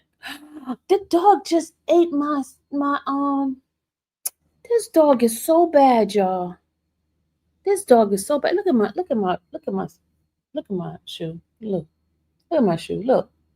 My slippers. Look at the dog. Look at the dog. My slippers are supposed to look like this. Look. The slippers supposed to look what the dog did to my shoe. You see that? Now my shoe. I have to take the other one off like that one. I have to take the other one off. What's the next take? Oh, CMT wants me to stay focused. Steen wants me to stay focused. Okay, I'm gonna move on. They want me to show the next video. Hold on. Let me do the next video. This is a next. Okay. All right. This is her out there. I know you guys have seen this already, but I'm just gonna play it. Ignorant. Well, baby, here I am. So the reaction. What did you think about the recall? I think that much like you, the jury very ignorant, acted ignorantly, and had to. No, I'm saying the way you came up on me is ignorant. Well, baby, here I am. So what do you think about the recall? What about all of the lies? I think I'm on live right now. Okay, worry about your little channel, sweetie. What's that? Diddy is. She said, "Worry about your own little channel, sweetie. Worry about your little channel, sweetie." People think it's all about just having a channel. What about having integrity and telling the truth and the facts of what's going on? Why does it always have to be people try to go after you because if you don't have money, you don't have a big channel, they go after you because you don't have as much as the other person. They think that's the reason why you saying what you're saying. So she should be saying the same thing because Diddy got more than her. So she's after Diddy? Huh? I'm just asking. Still not gonna let you suck his dick, baby. What? Did she just say he's not gonna let him S his? Oh my God.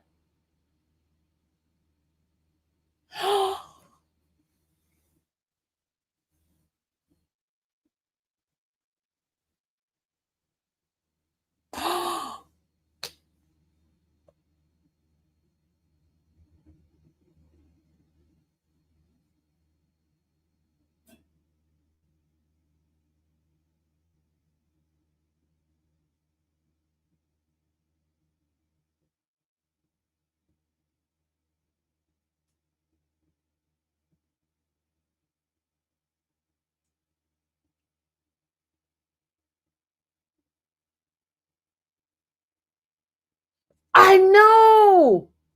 It's Sunday, Kazan. I didn't didn't hear. Oh, we are not playing that.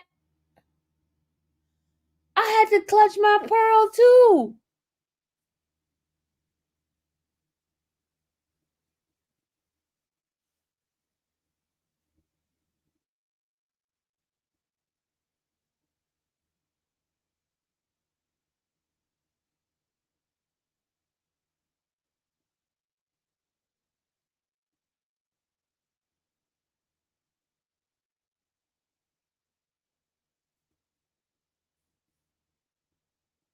All right, we're going to end that one. We're not going to continue that live. We're not. We're not going to continue that live. That was really outrageous. We're not going to continue that live. No, no, no. Let's go to something else. Let's go to something else. We got another live to play. Let's go to something else.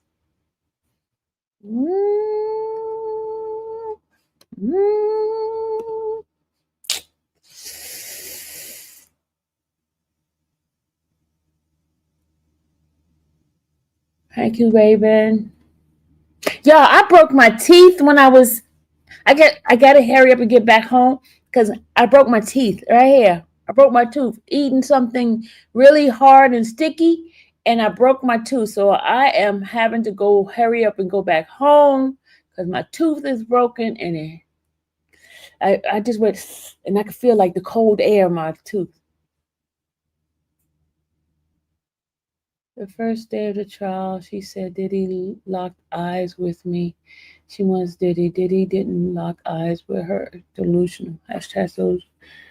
We'll just wait and see. She's not the only one said this. I heard the conduct of Amar could hinder Diddy's case as well. Yeah, let me tell you, it has nothing to do with non-stop wiping her nose.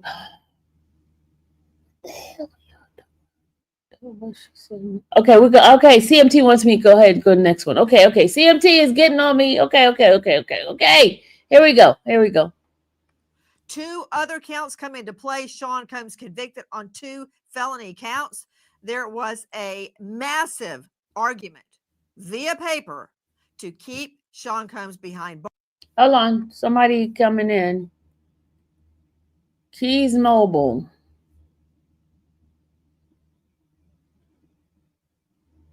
Do I know you, Keys Mobile? Hello? No, you don't know nobody on this internet. So I don't know why you keep acting a fool.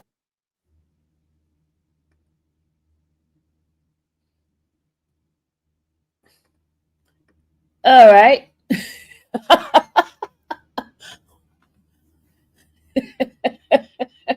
What is wrong with that woman? Whoever she is, she just got blocked. She just got blocked. Whoever she is. She just got blocked.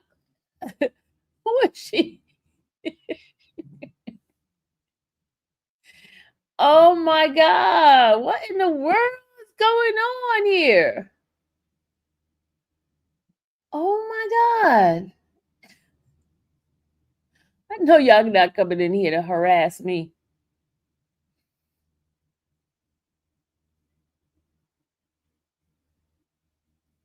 I don't know what she was trying to say. She blocked now. Whoever she is, she blocked now.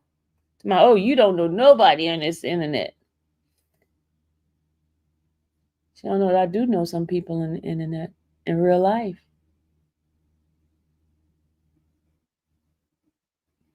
All right, let me finish playing my thing here.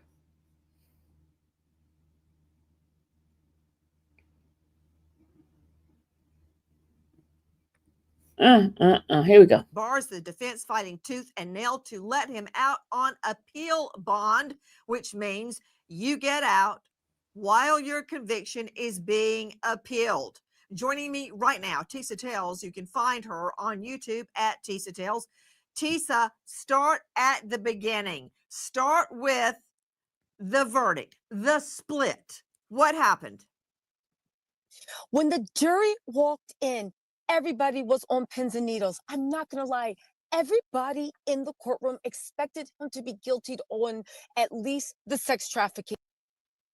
Okay, everybody in the chat, everybody in the court did not expect him to be guilty of the sex trafficking because some of us already said that no, the prostitution would be one, but not the sex trafficking and not the RICO. And so that's not correct. There was a somber tone. They walked in, and when they said, please read, and they said, what do you find ye? On count one, not guilty. It was a bomb that went off in the courtroom. The public audibly gasped. Nobody was expecting that. There were cheers of joy from Diddy's side. Count two, what say ye? Not guilty. Again, another bombshell went off. People were in utter disbelief. Even Diddy's most ardent supporters did not expect him to get off on the count of sex trafficking with Cassie. Count three, when they said guilty for transportation of a prostitute, when they said guilty for the mayonnaise, that is when Diddy's team actually cheered. Yeah, that's all right. Okay, come on. Almost like we were watching a pro football game. When the other ones came in after that, there were jaws on the ground. It was unbelievable. People were looking at the jury, searching into how they could get a verdict in this day and age. They heard Cassie's mother, the 20,000. They heard Capricorn Clark. They heard about the savage beatings. And it was unbelievable that the only thing they said was prostitution. And that is because Daniel Phillips, in his testimony, actually said, at least I'm guessing that just because, that he got paid to have sex for money. It was a travesty. It was an all-out circus. Everybody, including myself, are running to safety. What? Run into safety? I think she's trying to sensationalize her reporting. Maybe that's what it is, y'all.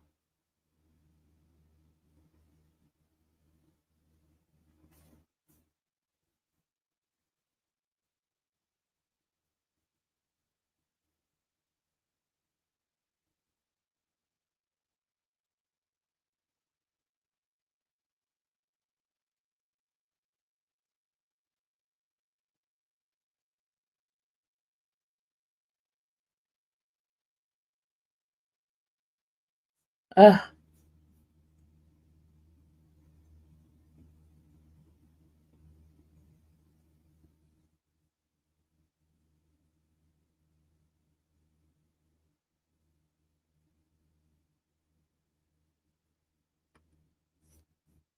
got a question for you, Tisa Tales, and everyone's going to want to know this. You're in a car right now. Here You it had is. to leave the courthouse. Why? I had to leave the courthouse because Diddy's supporters were out of control. The first time I ran and did my live, of course, I had 2 armed security guys.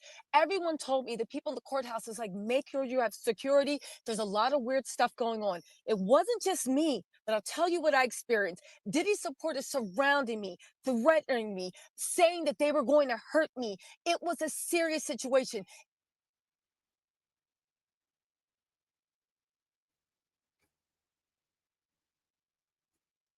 It got so bad and there was so much chaos and violence that they actually had to lock the courtroom down and force the Diddy supporters across the street. It was something myself, the news media, mainstream media, new media have never seen in their lives. The level, and again, the jurors, I hope to God they know how to sleep at night.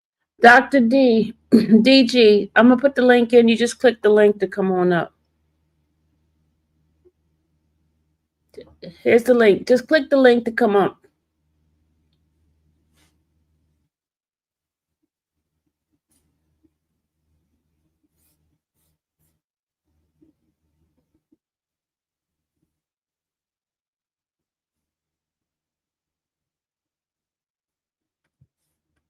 Because again, I'm sure they did their duty. But when all that chaos was happening, as I was being threatened and ushered out by armed security people, I thought, This is what the jury did. They sent a signal that it is okay to use violence. It's okay to drug people up. It's okay to live a life of debauchery. It's okay to do whatever you want. Because guess what? If you work hard enough and you have enough money and enough delusional fans and you have ingrained yourself in culture enough that you can do whatever you want. And 12 of your peers will look the other way. Again, this jury was shocking. Tisa tells, when you say that Sean Combs supporters threatened you, what were they saying? They were saying, you effing B, we're going to kill you, you effing. Whoa! Oh! Oh! Oh! Whoa! Which one of them said that? Which one said that? With F and B, we're gonna unalive you. B, you work for, apparently I work for the feds. You're a I heard that one. I heard the working for the Fed. I heard that. plant. You made this all up because of you. Again, they're not too smart. Because of you, that's how this case got started. We're going to treat you. They said that's how the case got started because of her. No, it wasn't because of her. You don't see the link? All right, put the link back in there, y'all. Put the link back in there for me, y'all. Dr. G don't see the link, y'all. Put the link in there.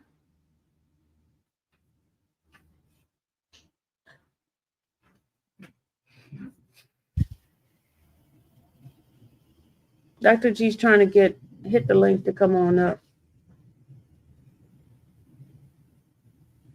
Mimi, is it true that she knows? She spoke to her. I don't know if she actually knows her. She spoke to her.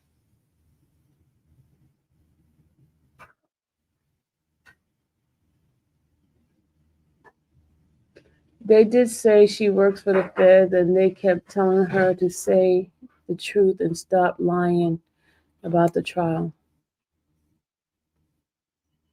The interview was an interview to get hired for Nat.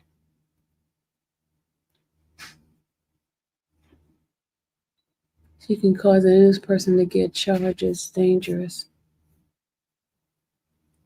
She doesn't matter in Diddy's case. That lady hates black men, and it's diabolical of the amount of black women watch her. I see a few truths. She seems credible. She adds her lie along with it. I think some people just compulsive lie, and lie comes easily for them. Okay, I heard another CC say she knew her mom. Okay. I didn't hear anyone say going to unalive her, telling lies. She's a big liar.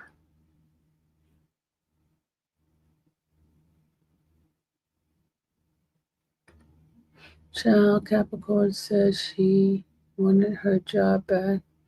Even Mia and Jane Doe, even Cassie 9 months past. She loved him. Tisa tells a lie, making domestic violence survivor grow her channel.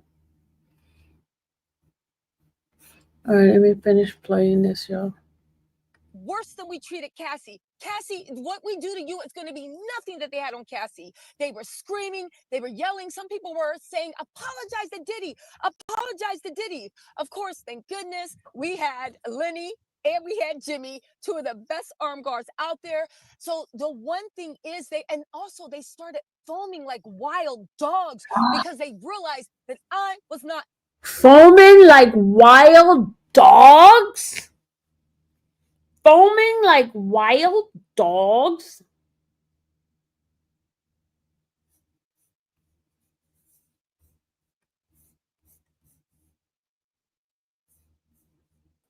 Hi, look who's in here.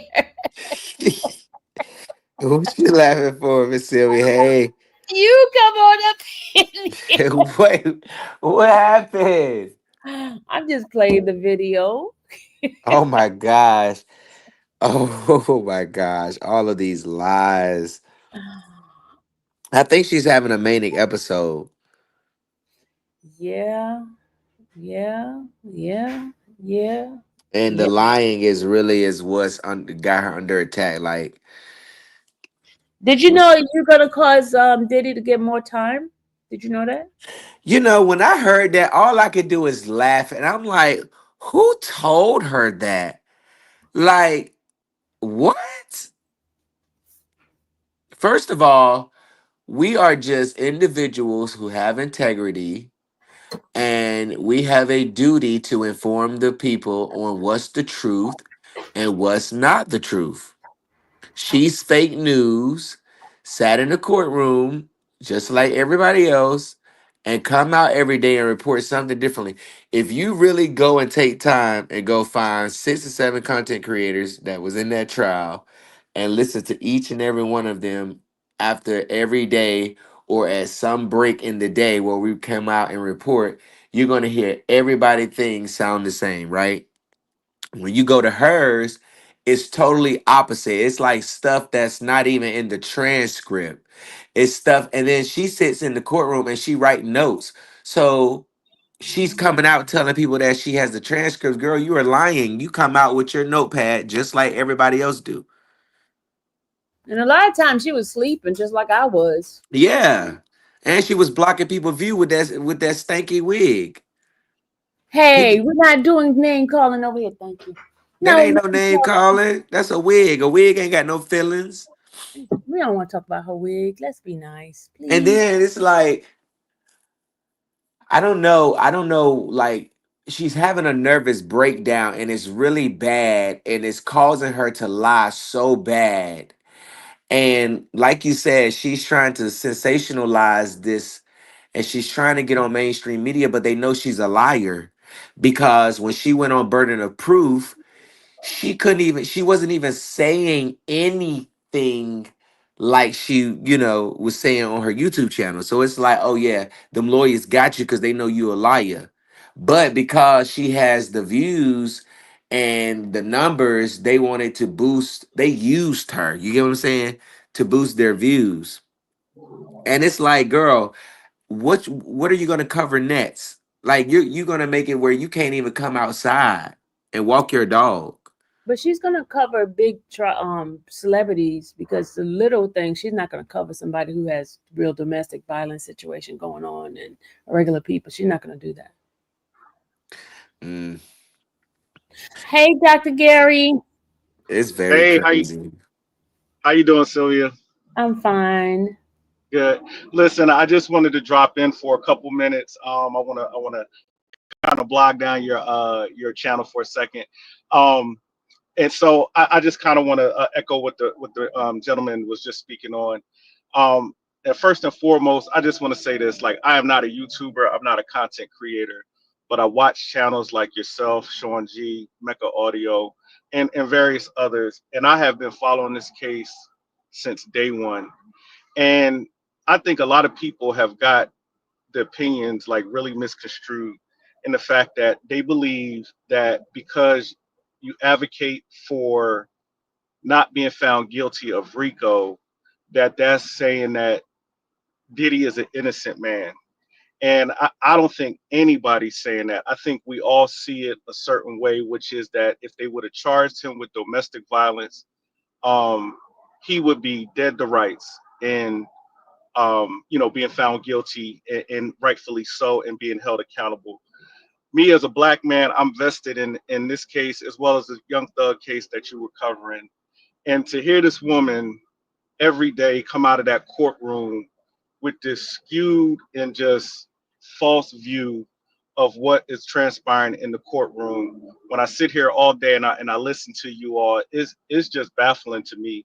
And it's women like her the reason why when women do come forward and make claims of what's happened to them, um, are not being taken seriously, because women just like that, they come on and they over dramatize the situation, they add lies to it, and they make it more than what it really is.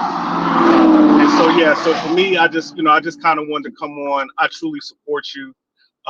I'm listening to you read these comments from these people that's in your chat, that are fans of Tisa Tells, and to me, they are part of the problem too. These false narratives and these skewed views of what is going on in that case. I truly appreciate you all actually keeping us informed with the facts, in an unbiased view. I don't know how she ended up on the news channels that she did, because to me, I don't think anything she covers is worth that type of media hype. But for me, I think people like you, Sean G, Mecca Audio should be given those opportunities. And I will hope that someone sees the Facts. talent in all of you, and what you all do instead of bringing someone that's so commercialized with her BS. Um, I just hope that someone sees you all for what y'all really do as potential journalists, in mainstream media vice, the comedic relief of a jovial individual such as her. So that's all I really wanted to say. Keep doing what you're doing. Forget those people in your comments that are just as uneducated as she is, So that's all I wanted to say. Thanks, Doc. Thank you so much. No problem. And I want to put on the record, I want to put on the record that when I first walked up to Tisa Tells, I didn't make no threats towards her. I didn't go up to her in a threatening way. There was definitely space between myself. Like people could walk between me and the gate and her. Her security guard was right there. And I'm just confused on where she's getting that she was threatened at. Like nobody outside threatened her. I didn't hear any threats made towards her. I didn't see her having to be rushed into a car, or definitely the judge did not delay the bail hearing because of her. They had other stuff going on. There were family members writing letters. There was case laws and stuff that they were discussing about the charges on getting a appeal bond, all that, you know what I'm saying, all that stuff that had nothing to do with anything that was going on outside. It's like, girl, what are you doing? I mean, are you laying down with the judge? Like, why is the judge so worried about you? Why is everybody so worried about you unless you are a federal agent? You know what I'm saying? Hmm. It's like, I don't know, man. She just something is wrong with her. Like she's spiraling. She really needs to go get help. They need to go lock her in the back room, in the back. Just lock the doors. Forget about her because she is really losing her mind. She's really losing her mind, Miss Sylvia. Oh wow. Okay, what is this here? Tisa Tail wig.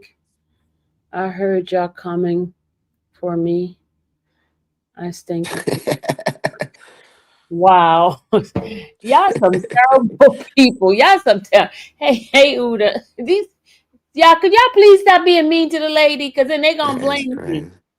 Stop being mean to the They lady. blame you for everything, Miss You Sylvia. know it. You know it. But I mean, CNT, what you said, they blame me for the bail hearing? That's nasty work, bro. That's nasty work. Hey, Sylvia, I what's do up? hope she go to the next trial with another wig on. oh my lord, y'all stop it with the wig. She was sitting in, let me tell y'all, she was sitting in the overflow room, and that girl Henny was sitting beside me. Was it that girl Henny? No. It was Queen. It was Queen. What's Queen name with the dreads? How you pronounce her first name?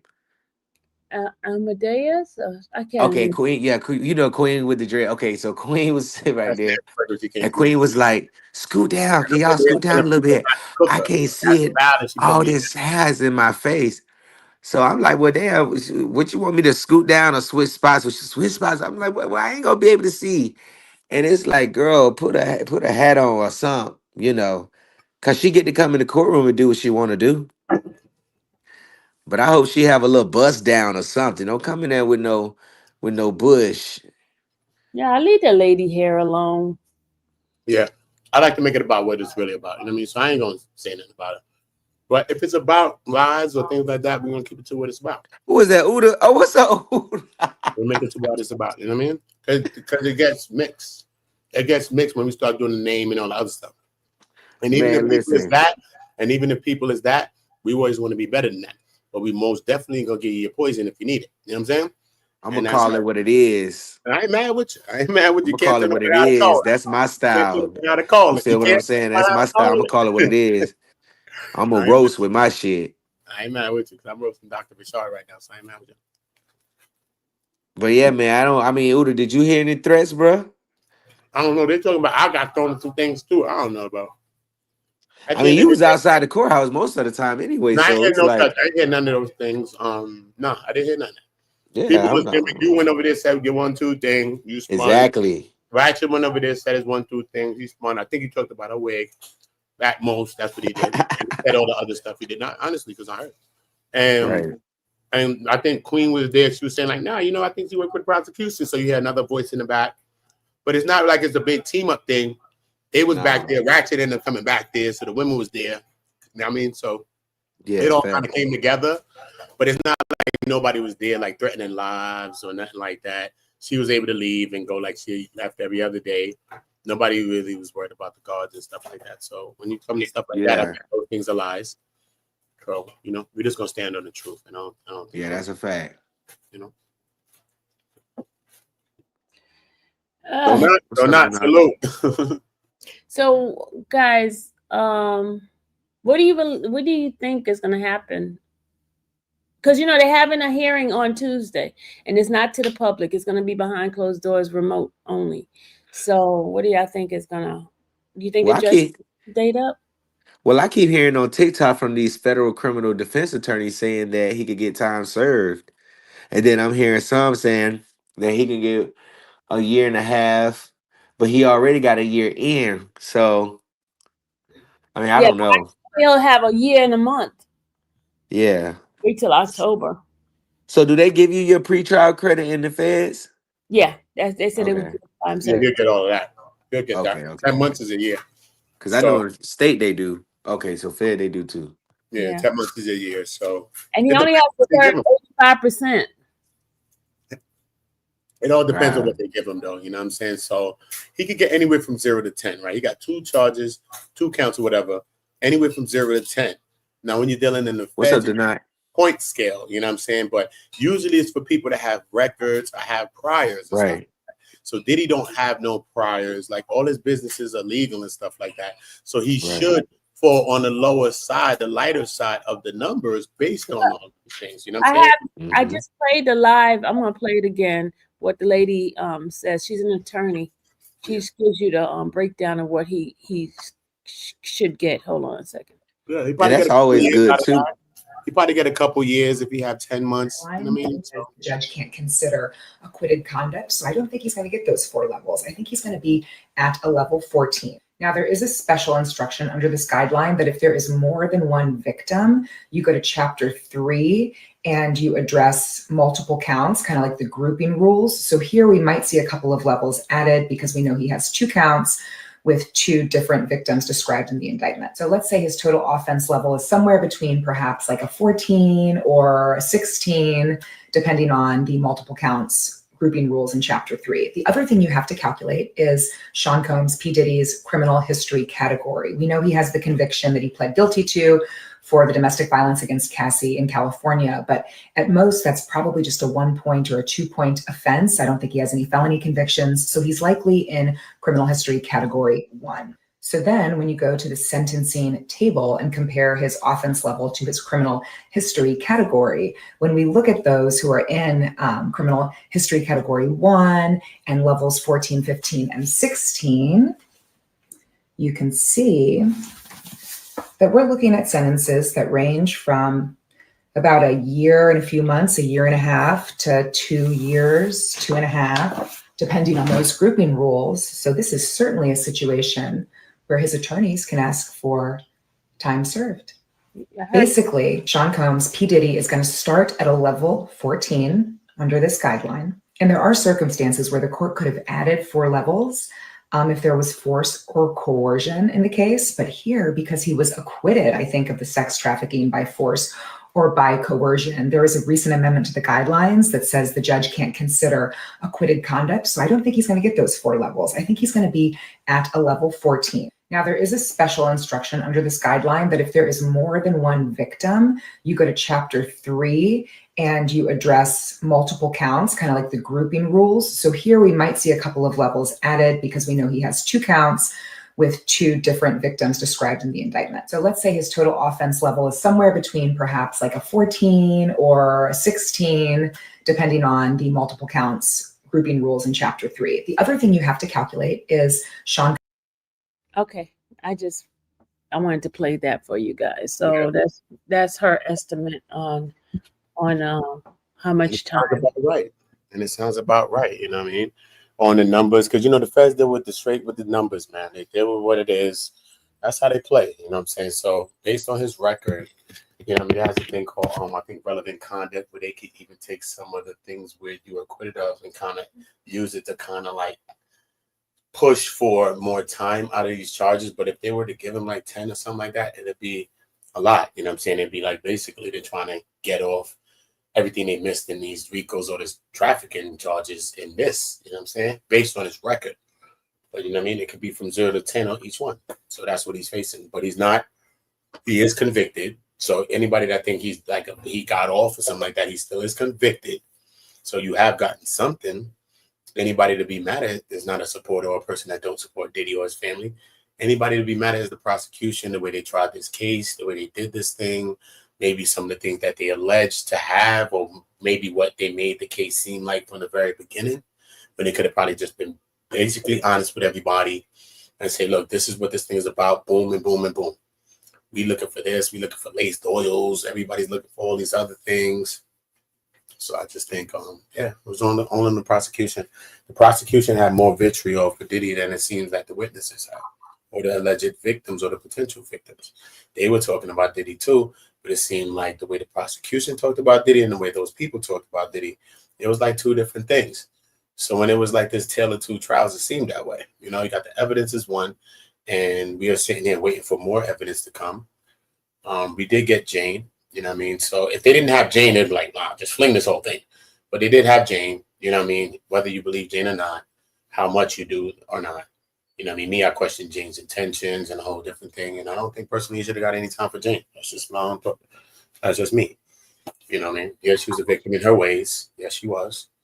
But, it was just a lot more goes with her. You know what I'm saying? Like she was exes to Diddy, enemy, and they ain't like each other. So what good intention you got for me when I'm your baby father's ex? Like what? So we ain't got no good intention for each other. I want to do things to you, nasty things, so that I can hopefully tell him soon. Like what? This is what that is. That's just things that have been happening on Earth since Earth's days. And then you want to get this money lady, and you over here freaking off every week in the house with your kids at and all that. I done been around women, made love to real women, all that. Still love me. They love me. I love them. I've never been to her house because she don't want no man around her kids. And no matter what, if she loved me through time, then come on. Even when the kid is not there, she still wants some, chill. I don't want you to get comfortable, homie. Chill. So you defended a woman that's Hello? do us. Jason first and then Ninja. Hello? On YouTube. Sylvia, Women, Can you hear me, Jason? I can hear you. No, go Can ahead. you hear me? Yes, I can I hear just you. wanted to make a correction from that lawyer that you played. She just lied. What? Diddy was never convicted of domestic violence. He has Oh, yeah. no criminal record. He was never charged with the case with Cassie with the domestic violence. Just wanted to let you know that that lawyer, when she just said he was convicted of domestic violence, he was never convicted of that. He I wasn't thought charged with that. that's cool. He So I just came to wanted correct. He came to correct. I ain't mad with him. because I just wanted to correct that because you played the lawyer. She didn't look over the case. Yeah. She went off of the video and thought that he may have been convicted of that. And for her to be a lawyer, that's untrue. I mean, why would you put that out there? There's wind blowing in your background. I didn't hear that. I was just saying that's very unprofessional of a lawyer to sit up there and lie about a conviction that never took place. Yeah. He was never convicted of Cassie's domestic violence. It ran the statute of That's look like limitations my ran bag. out. Yeah. You know, so Yeah. I just wanted to make that correction because, you know, that was just misinformation out of her mouth. That was the only part she got wrong. That he was never convicted, never charged. The statute of limitations ran out. This right here, this pony show that they did with the feds, it was just to get consequences for the domestic violence that they couldn't get him on. Yeah. Yeah. Yeah, man. At the end I of the love day, you, Sylvia. I'm Thank gonna be watching in the bush. I'm gonna be watching in the chat. Okay. do I believe the chef? Listen, the chef Hold on, Uda. Let me let Ninja was around, so I ain't gonna not believe the chef. hold on a second. Let me let Ninja speak and then I'll let you go ahead on. Go ahead, Ninja. Ninja? Hello? Can you hear me now? Yeah, I can hear you now. Okay, I've been following this Clayton Howard accusation, right? Correct. And Yeah. and I was reading that he talked to Maureen Comey specifically, and he had told her the things that he had been saying, and she had advised him that he shouldn't give that statement or he shouldn't follow his suit to after Cassie testified. But to me, don't that seem like misconduct? Prosecutorial misconduct, yeah. I mean, Yeah. can that weigh in on the factor when it comes to this sentencing that's coming up? I don't know. You have to ask somebody who knows that law. I don't know. Maybe Uda, you got some polling on that? I don't think so, man. At the end of the day, he's been convicted of what he's convicted of, and this is all on the judge, man, right now. Period, man. The judge is gonna give him what he thinks you want to give him. All right. And like I'm saying, based on his record, he shouldn't get rocked. He should get a couple years, maybe at the max. He probably could get let's say 4 years or 5. Let's say he get a 5 years at max. 5 years, he already in there for a year. Probably have a couple more to do. You know what I'm saying? I'm just saying because they're not trying to let him all the way off and out. They're not trying to do that. You feel me? So I can't see him just saying boom, time served when he get there. I don't know about that, bro. You know what I'm saying? That is the best case for him to think. But we got to just think logically and as people play. They at least want to get a couple time on it. You're convicted. We have you here. You know what I mean? So now, luckily that so you got to accept the weekend. But I'm pretty sure it could help with an appeal, correct? Probably, possibly. But you know, they already set their things in motion to help them on appeals already, man. So it ain't about these little formalities. They already put their Rule 29Bs and all these different things that they didn't put in. So they already set themselves up for the appeals and all these things already. And then his team also got, you know what I mean, things wife is the top appeals. So you know what I mean, person. So you already know what it is. So I think they kind of covered on the appeal end already, if there is going to be that. But they probably covered on that end already, you know. That's the point of having that team yet. You know what I mean? They would set up all these things. All those things was being set up live while we was watching it. Everything. The defense was live. They didn't even call a witness. They did everything live right there. Motions, everything live.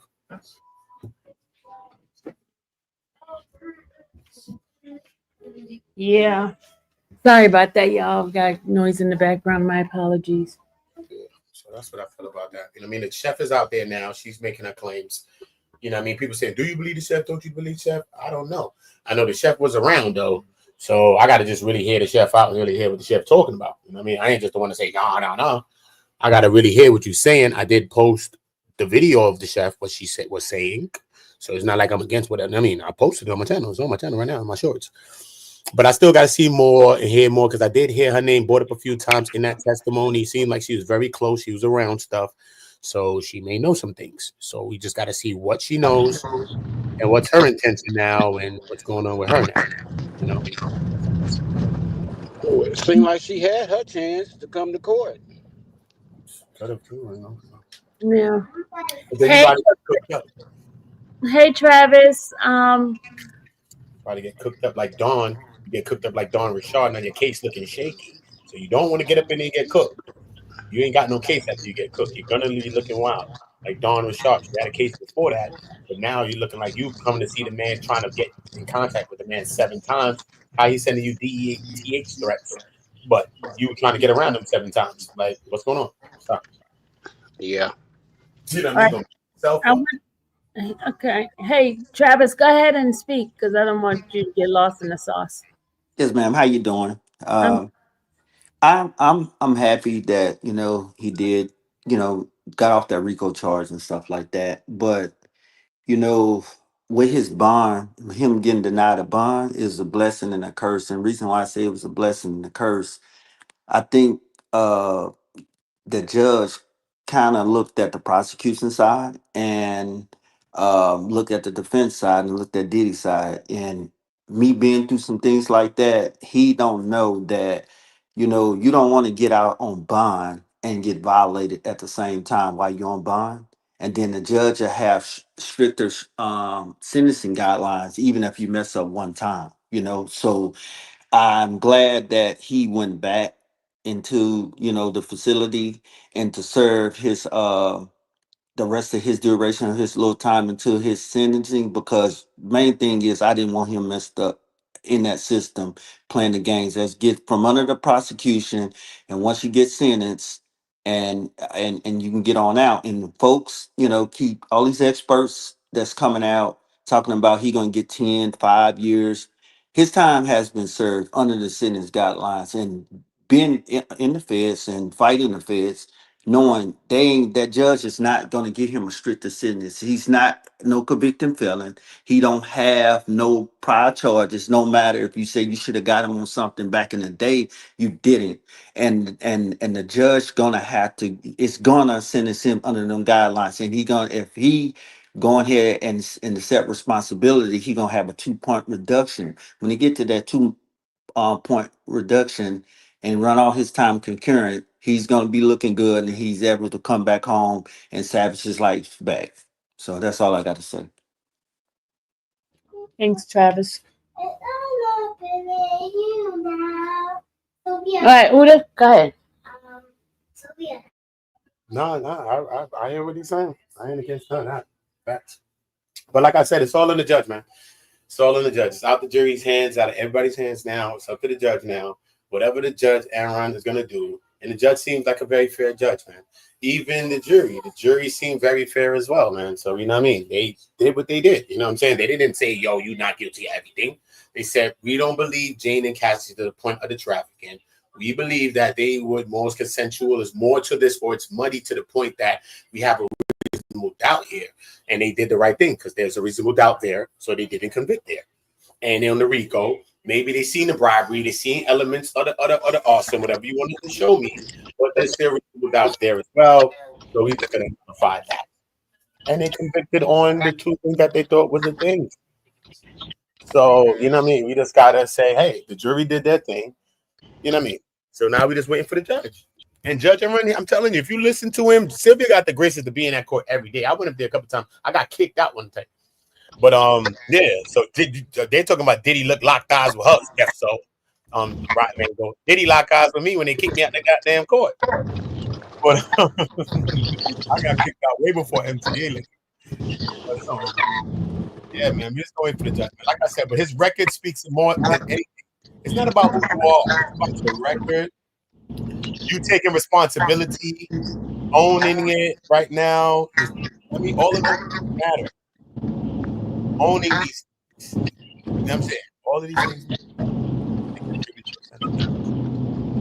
own it. I mean, you have to talk about some real things. Listen, I need to live my life again. I got my daughters out. I'm going to be one of the leaders against domestic violence. I'm going to start my own charity, my own thing, give back to people that's domestic violence survivors. And be a leader. You know what I'm saying? And that's what he got to do right now. He got to be a leader in that. He may not ever be the same Diddy ever again, but he got the chance to do that. He got the chance to step up and help some of these survivors and people that's dealing with domestic violence and be a beacon in that manner. Maybe he'll never be the same Diddy that we know, but he could be that. That would be a good idea. Hey, Miss Sylvia, I have a question, Miss Sylvia. This is Travis again. Okay, I'm Make a Ninja, child. make Ninja mute. Make Ninja mute Ninja. Travis is going to talk because they got a background noise behind you, Ninja.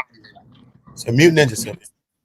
So I've been following this Diddy thing from when they first was bringing before the Fed charges. Okay, now let's backtrack. I hear folks say survivors, survivors, survivors, survivors. First of all, I'm a survivor from my mom getting killed in 82 from domestic violence. And there's different ways to look at DV and looking at how it would affect a child or a family, especially when somebody getting killed. And when I hear like somebody like Cassie them use that freely, there are survivors, they're survivors, it offends me because the thing is, she told her mama, she wrote a book, she took that book and tried to sell it to him for $30 million. He turned her down, then turned back around before the deadline. All of a sudden, she filed a lawsuit. And the thing is, that in my mind triggered me as her being a willing participant. She put herself in that situation. She could have walked away. I don't think that she was groomed in any kind of way. You know what I'm saying? And it offends me and my family that had to deal with this since 82. Now I'm gonna be 45 this year. And what happened to my mom, it still affect me and my grandkids and family to this day. We still not close to this day. And for to hear survivors, my mama ain't have a chance to be a survivor. You understand? And I keep hearing that word using so freely. But one thing that I can say is this. Once her parents got involved, why they didn't call the police? She told her mom. She knew what was going on. But I just think that was there for the lifestyle and the money. And when you get caught up with anything for lifestyle or the money, you will fall for anything. And it don't got to be just for domestic violence. It can be other things that you'll fall subject to. That's true. So, But so the still, thing is this. I want people to stop saying the survivor because now you're offending other folks. in a point though, but no, she's a survivor at a point too, because that's I what we I also do. What we also I, do, I I understand. what we I also do, understand. Travis, and condolence to your mother and anything, and no taking away from your mom or anything that you've seen from your lens or your paradigm. But we also use our own traumas and see that other people's traumas can't be traumas because we've seen trauma in a certain kind of a way. So You know what I let me mean? ask you something, Trauma brother. comes different ways. You know what I'm saying? Let, So let you know, me what I mean? let, It could let, be let me part. ask you. Let And everybody pause. have their opinion, y'all. Let's everybody have their opinion. Yeah, Not I like know you have opinion. Let me ask you a question. I'm not going against him what he's saying. I'm just Let, saying. let me let me ask you a question. What's up? This my opinion, which is why I say she ain't a survivor. Yeah. Like me and my nephew right now on the Fed case, right? Okay. We it's the same thing with Diddy going through. We went in the case. We looking hopefully to win the case because a lot of things was wrong, right? Yeah. But if I take my nephew at 17, 18 years old and I teach him how to do illegal things, and Hold on, Travis. You breaking up? no, his You just phone. went out. You went out, Travis. Hold on, you hold can up. hear me? Yeah, you come back. Yeah, you there. You took your So nephew Hold 17. did I groom him or not? Is they gonna consider me grooming him? Yes. I beg the difference. They're gonna look at that young man like they're looking at him right now, and they're gonna basically say, "You was a willing participant. You over the age of 18, even if he was 17, and they're gonna trial him just like they tried me. You're a part of the crime. Cassie committed crimes herself, even if she was Yeah. willing, like with the sex trafficking and all that, what he was getting charged for. She Yeah. was a willing participant. She broke the law too. She So was. you shouldn't take co-conspirators and turn them against each other. You trial both of them. Try She all of them. should she should got time too. They try all of them. So that's why I say if it's anybody you want to blame, you got to blame the government because the government is the one that gave out immunity deals like Oprah Winfrey over here. Everybody, you get immunity, you get immunities. And Right. and listen to me. So let's say Diddy didn't beat his case, right? And all these other people got immunities. Let's say these victims are out, the potential victim, Cassie Jane, whoever, they out in the club, they out anywhere, they see D-Rock, they see Christina Courtroom, they see this brings back the trauma. So regardless if you think you got the one monster under the bed or in the closet, what about the ones under the bed? What about them? If you think Diddy is this, then you think they all are. If you think this is a Rico. So this is what I'm saying. Did they want the victims to really get justice, the prosecution I'm talking about, or was this just their thing? It's not about the victim. It was No, about them getting a win. Was it about the win and not about the victim's justice? Because they could have probably tried a state case. It might have never been everything you wanted because of statute of limitations, but it would have been a case. New York City don't play. New York State don't play. Whatever the case was, it had been violence that happened in their hotels. New York, I'm from New York. They would have cooked them, and he would have to plead guilty to a lot of this domestic stuff. It'd have been a more domestic case. We'll be looking at both people in a different way because we would have seen the domestic violence that both people went through. Great. So can I say something? Go ahead, Yes. see. Something. Okay, so the only reason why this case is in existence as a RICO is because of Cassie. They could never ever bring this case in as a RICO with just Jane. Jane would have just been prosecuted. I mean, it would have just been a state case. Great. The reason why they did this case is because of the video and all the little stuff that was being said in little lawsuits. They could not bring this case in. Anything, I think I said it a couple of days ago on your live, Miss Sylvia, that anything Cassie is past the statute limitations. They can't bring it in. The only way they could bring it in is that they had to have another one lined up. The another one lined up was Jane. And then they can bring in Cassie's information to show that this is a pattern, which is what they're saying is a RICO. That's how the RICO came in about. They couldn't bring it in because everything, including the arson, all of those things were past the statute of limitation. It was past statute. California wouldn't have done anything. They told them they couldn't do anything. It was out of their hands. Nobody ever called the police at the hotel. So there was no bribery. True. There was no bribery. No one called the police. There wasn't an elected police officer or a judge, nothing. There was nothing. No one called the police except for, I guess, Cuddy on the car. And they couldn't prove that at all.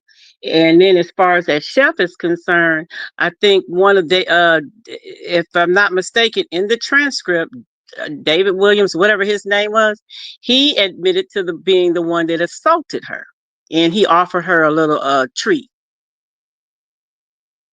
as an apology, and she kind of smoked on it. Yep, I remember. So she's not credible.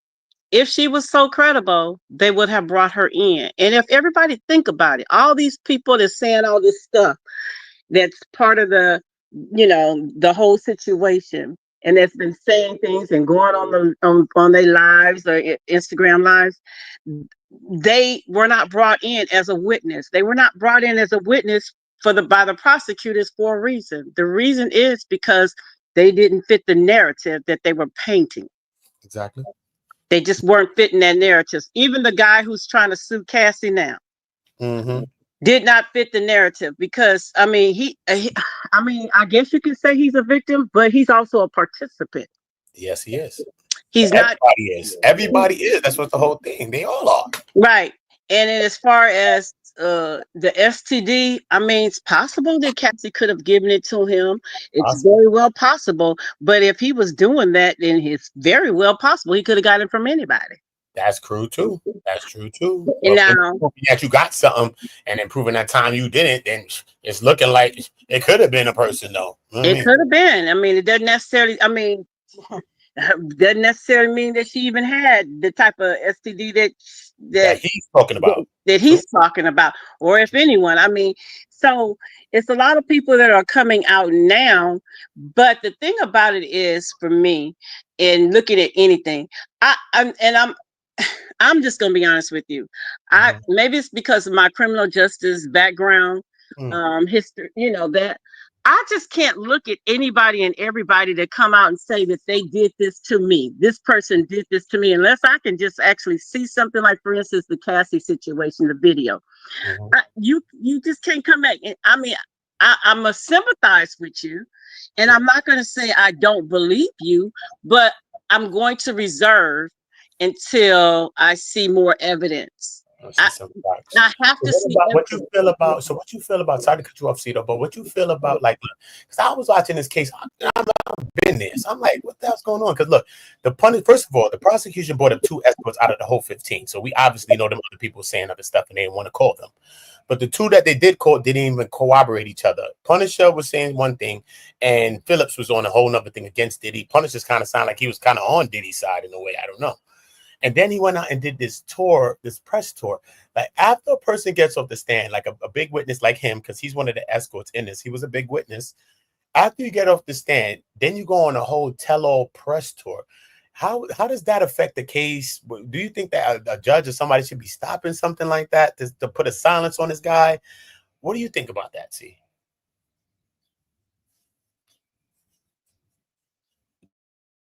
Say he couldn't. I mean, I'm pretty sure people were reaching out to him. So if the judge didn't put a restriction on him, then it is what it is. Now, I don't think the Punisher was actually for Diddy. I think the Punisher was just stating what it actually really was. The interesting part about that is the other guy that the fitness guy, he's pretty much said the same thing that the Punisher said. This is what it was. I mean, and the KK? Corroborate, the other one. Cabral. You know, they come from the same, I guess, agency or whatever, and things like that. So this was something, the swinger life definitely was going on. Definitely was going on. And I just think that Cassie got into a world, as well as Jane Doe, or got into a world of, this is what I want to be a part of. I cannot condemn somebody of what they like in their bedroom. Seriously, whatever they freak is, whatever they want to do in their bedroom, that's on them. And I cannot, and whether it's a male or female, because let's not get it twisted, because women, you know, introduce men to things too. Let's not act like we don't. So my thing is, if they consenting adults and you are introduced to whatever it is you introduced to, as an adult, you can say, this is not for me. Or you can say, I'll try it. I'll try anything one time. If I don't like it, I'm out. You can do all of those things. So I can't look at those young ladies as victims. I mean, I'm just being honest with you. Now, do they deserve any domestic violence? Of course not. No one does. Of course not. But I just cannot get into the fact that you're going to be saying all these things. And then I'm going to have to reserve, if you're talking about justice for all, and I said that word, justice for all. Everybody's innocent until proven guilty. And if you're talking about justice for all and something may have happened to you, then you have to understand there's going to be another side. And we got to hear that other side. Because what was that? The YSL trial. We heard all this stuff. And then when it all came down to it, was like, what? You know, everybody got a job to do. Prosecutors got a job. Defense got a job. But they made a terrible mistake on this one. They didn't know, they got confused emotionally of what type of trial they were putting on. And everybody who saw that video 11 times and still want to keep referring back to the video, they are also emotionally attached to the video as opposed to what the trial was really about. That is so true. That is so true. Because if you take away the video, just take away the video, then there's no domestic violence, correct? No, nothing. Yeah. So you take away the video, there's no domestic violence. You even take away the little part where Cassie said that she got her head bashed or whatever, and all this stuff. Because, I think in the trial it also said sometimes Cassie said it. Sometimes I started, sometimes he started. Yeah. And and then there was the knives he threw a knife, she threw a knife back. Let's just reverse it. What if she threw the knife first and it hit him in the chest? Would we have the same reaction? No, people would not have the same reaction. Only thing I can say is get your emotions away from that domestic violence and hear the facts of what they are presenting. the prosecutors messed this up Yes, completely. they did. Yes, They they did. messed it up. That's why I tell people that's where you need to control your angers and your points at. That's where you need to do it at. Why And did they do it? Why mhm, and I did they do think it? they messed Like, it up. the Right. Southern District of they do not miss RICO. These people damn near created RICO. New York City, they was taking on the mob with this thing. These people don't miss these things. They don't RICO some of my friends. What? They Yeah, made RICOs like that? I don't know, man. Did they want to? That's the question. they messed it up because for one, they needed Jane. They needed Jane, so they were trying to create a RICO. They knew it wasn't a RICO. All that other stuff, they knew it wasn't a RICO. They knew it. They were trying to create the RICO by pulling in Jane. I mean, let's face it, Jane was about to freak off up until the day he got arrested. Mm-hmm. Mm-hmm. So, I mean, and then I understand when the jury was asking questions like they wanted to see Cassie's statement and things like that. And, so, and I already knew when they asked to see Cassie's statements, Yeah, it was up. that's what they were looking for. They wanted to see if all the statements where Cassie was saying that she loves freak offs forever, and planning freak offs and birthday freak offs, and she's upset about. They wanted to see that Yep. to And make domestic sure. violence is the issue. Domestic Mhm. violence is the issue, not the trafficking, not the tuition, not the FO. Domestic violence was her issue, like she said in the thing. Right. So that's what they wanted to see. And like I said, they messed this up so bad because they knew it was nothing. I mean, come on, let's be honest with you. Would they really have brought a person into court to talk about a swinger's life? No, No, no. That's no. the average American. Then you probably bring in because it's a lot of people in America, man. It's a lot of people that's living in that lifestyle. They have parties, so it's obviously people there every time you go. So you And could I be just don't think that Americans, he was right? guilty of the transportation, but because of how they updated that whatever that man's act law, because the majority of the men don't even know they committing that crime. It's crazy. They don't even know they committing it. Hey, ma'am, I have a question. Yes. Because I'm glad you're bringing all these topics up, and now it's making me feel better. Because I feel like Cassie was no victim either. But what you No. think about the balcony incident? Because when they said that he took that girl and dangled her for a good amount of time over a balcony with 17 story, whatever story it was, I was in Wow. my mind was like, you got to have some common sense like that. Like there seemed physically impossible for that to happen for Well, me. well, yeah, I agree with that. I mean, I'm just be honest with you. Before the defense came up there, and when Bono said that he grabbed her by her breast, and then I'm looking at this girl, girl, you look like a tomboy. Yeah. I can't see Diddy grabbing you that way. I just don't see it. But Yeah. okay, anything's possible. But when they said that, when she said that he dangled her, and I was like, off a balcony, and you just wiggling your feet, I'm sure he would have dropped you. Was dangling. Your feet was dangling. That's what I'm saying. And They you hold you would over it like a baby. A right, person's holding you over the ledge like a baby. baby. He would have dropped you because Diddy is not that tall of a person. Yeah. And I was just waiting on the defense to bring in an expert because to me personally, I think he could have been subject to falling over the balcony itself if he did that. Well, they need to bring in a person because they had already knew that she was lying. So Westmoreland did her job, and I mean, Yes, he did. now I can tell you, I have one of my sons, and he got mixed up with a situation, and it was a trafficking case. Mhm. And he didn't know. And the girl that was in the car, she was 12 years old. When you look at the girl, she looked like she about 19, 20, no older than 21, but she definitely didn't look 12. As a matter of fact, I was so mad at my son for that whole situation, him and his other girlfriend. I was mad at them for the whole situation. I wasn't talking to him for about 2 weeks. And then he called and he said, Mom, can you just get in touch with the lawyer? And gave him a, what do you call them? The public defendant lawyer. And I actually ended up calling him and I said, okay, I've been doing some digging around and things, and I actually had worked that case for that lawyer because he had so many cases. I worked that case. And I just started giving him different things. I was like, here's her Instagram, here's this, here's this. I was just handing it all to him, all the pictures, gotten you know, people who could make statements and everything. And then I said, I need to hear the see the body cam. I need the body cam. And when that body cam, the police officers, when she told them that she was 12 years old because she didn't want to go to jail, they didn't even believe her. They had her in the car too, still. Well, it turned out she was a runaway and she was just hanging out. Well, the good thing about it was they weren't doing anything with her. They just thought she was lost. She asked them for a ride and they gave her a ride. She was just hanging out, right? And so they said that he was trafficking her. And me thinking, I'm like, oh my God, I'm not going to see my son for like, forever, because he's going to be in there for some years, right?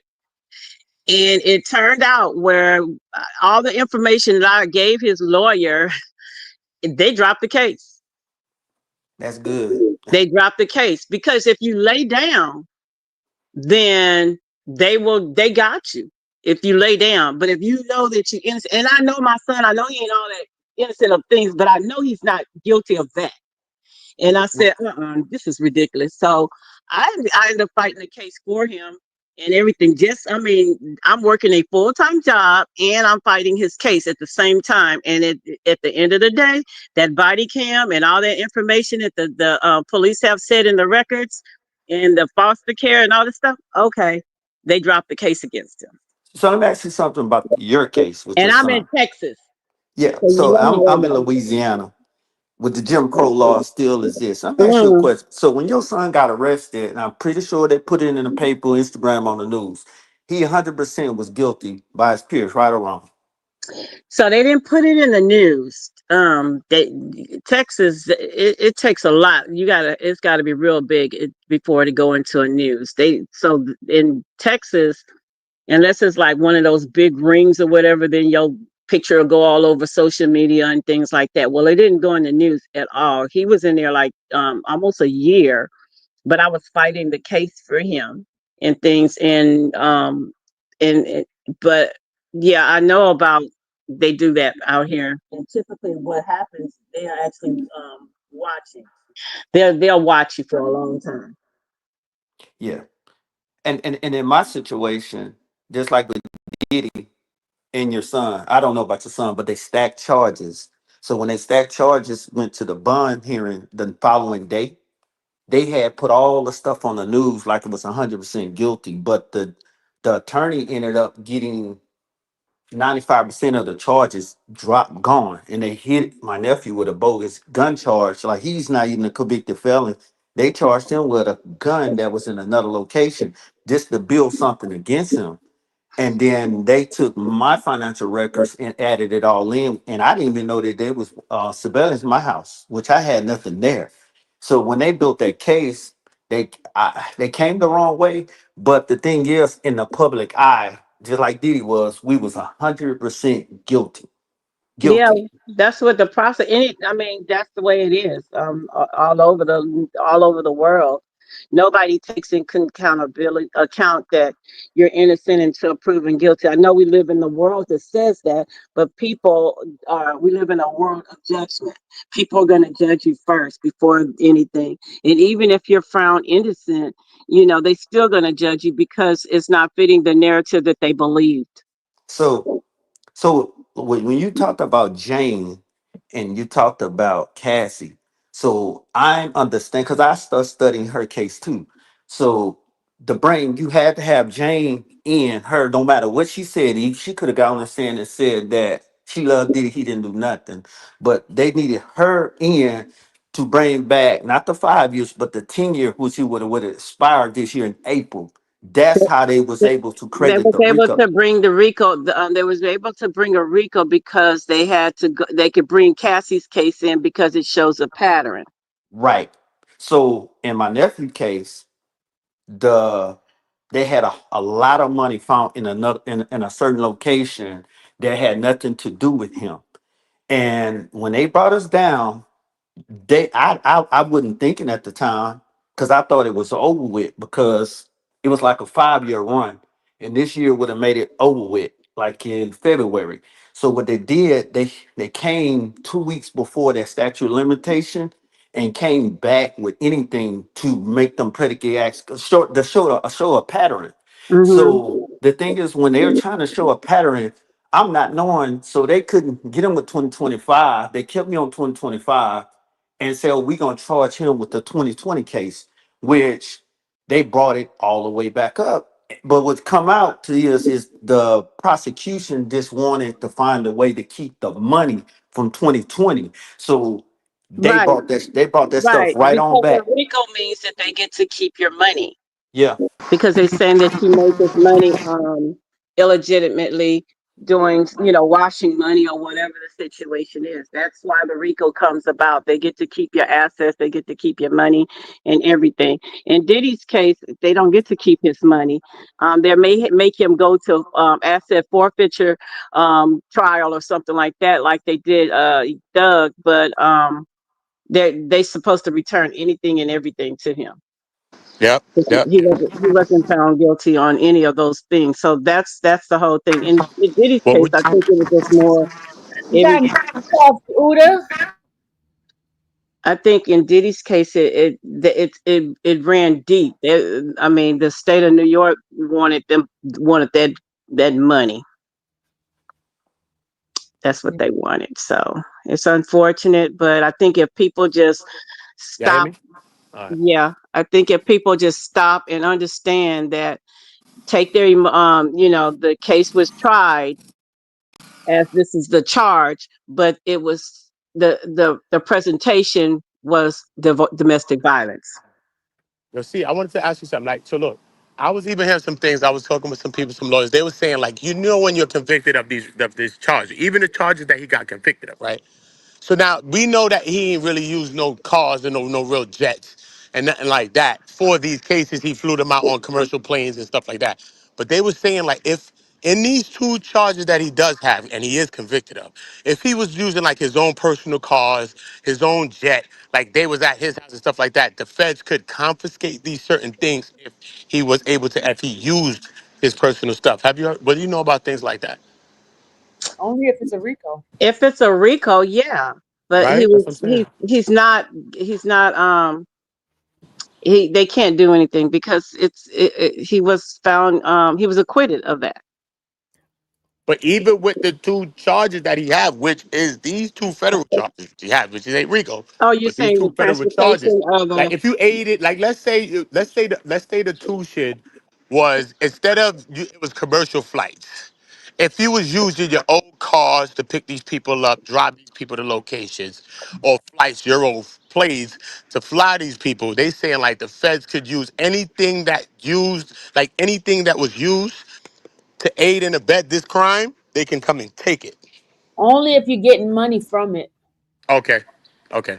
See, and I think that's the reason why I said this man act for him is just, or anyone. It's just really ridiculous because these were escorts, entertainers. So, and I think if you read the writing on the charge sheet where it says guilty or not guilty of prostitution of Cassie, you know what I mean?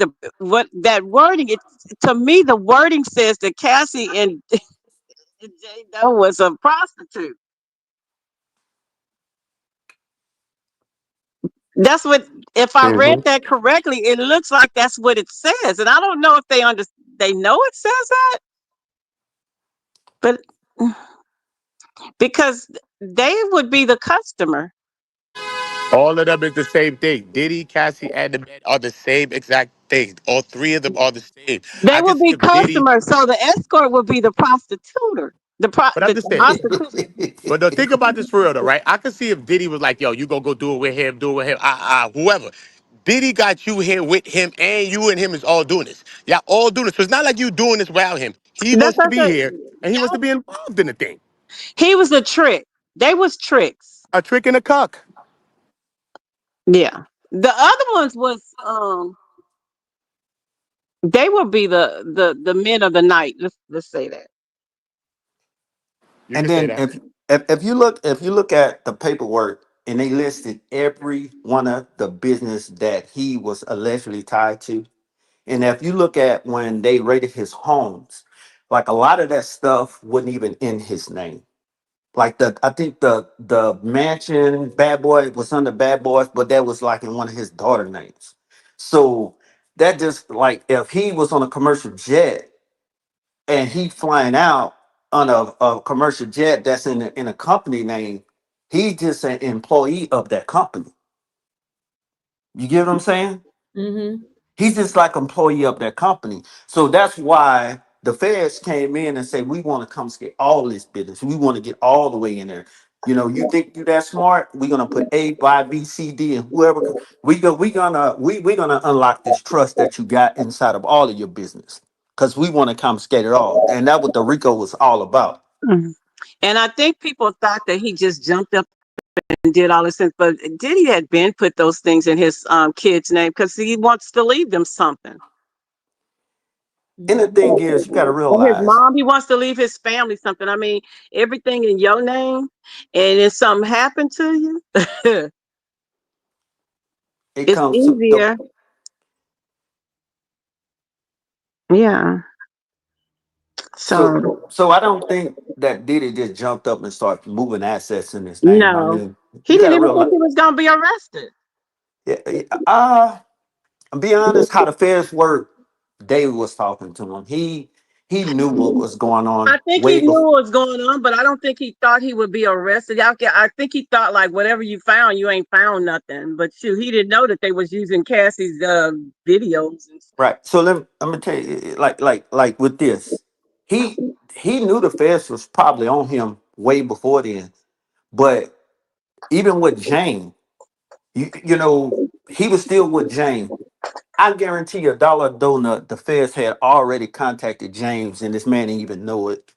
And she still was with this dude the whole time to get dirt on him. That's just the way it Well, is. that's what happened. She said they put a card on her door or something like that, and he told her. She told him, and yeah, so he knew that because she said they put a card on the door.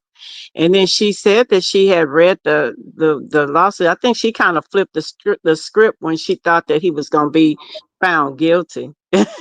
She thought that he was going to be found guilty. She said, "Okay, I need to look out for me.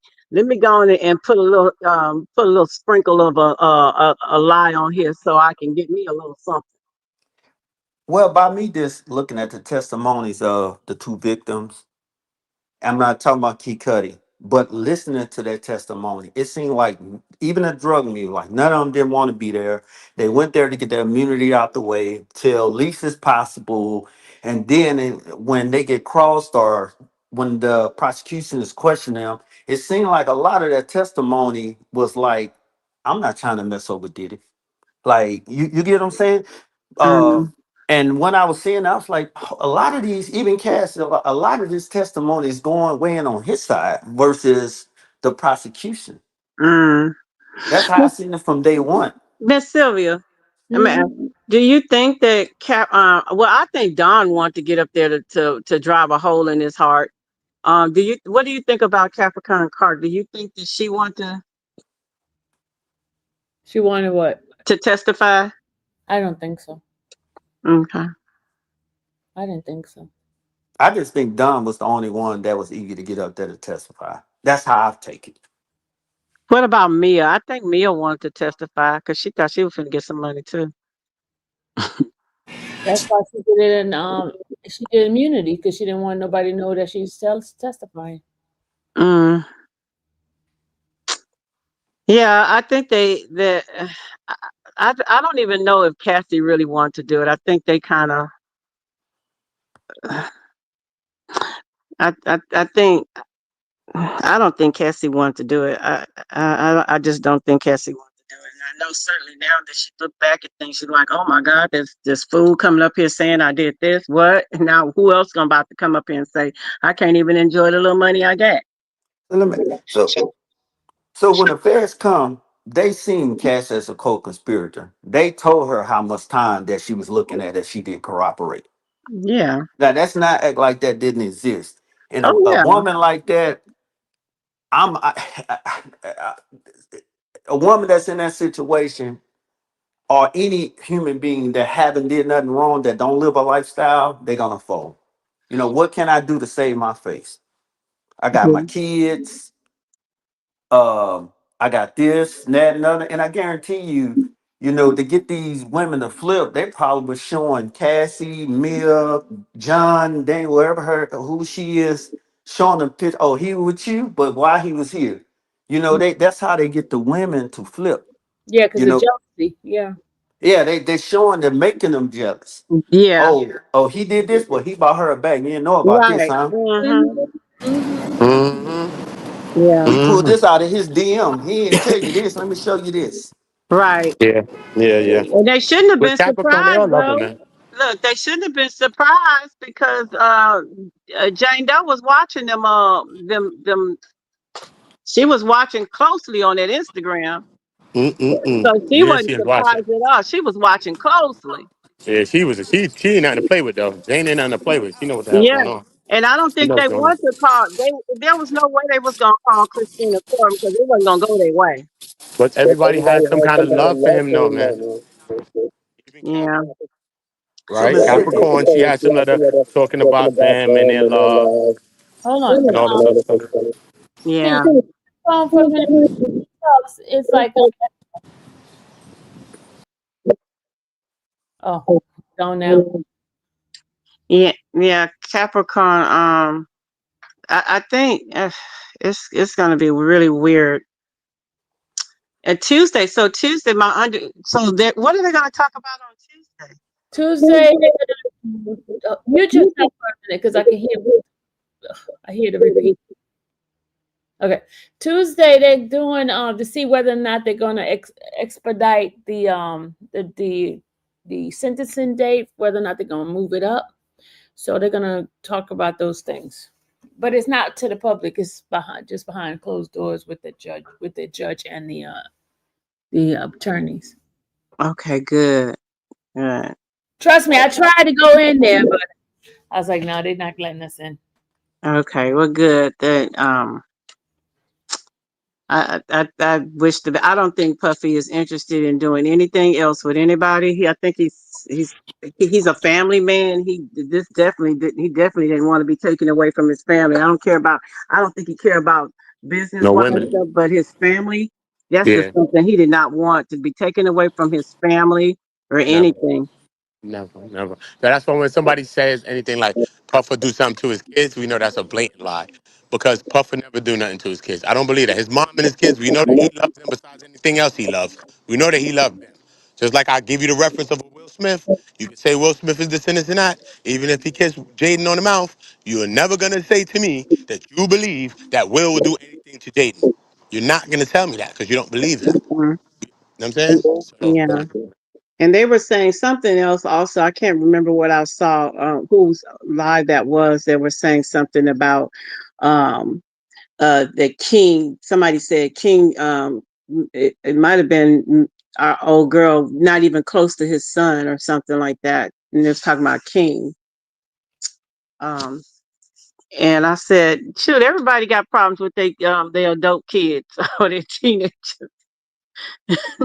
Sometimes you don't like them. Hello. Sometimes you just don't like them. I got to tell my kids too. I love you, but I do not like you. But it don't mean that you don't love them and you're not gonna back them up.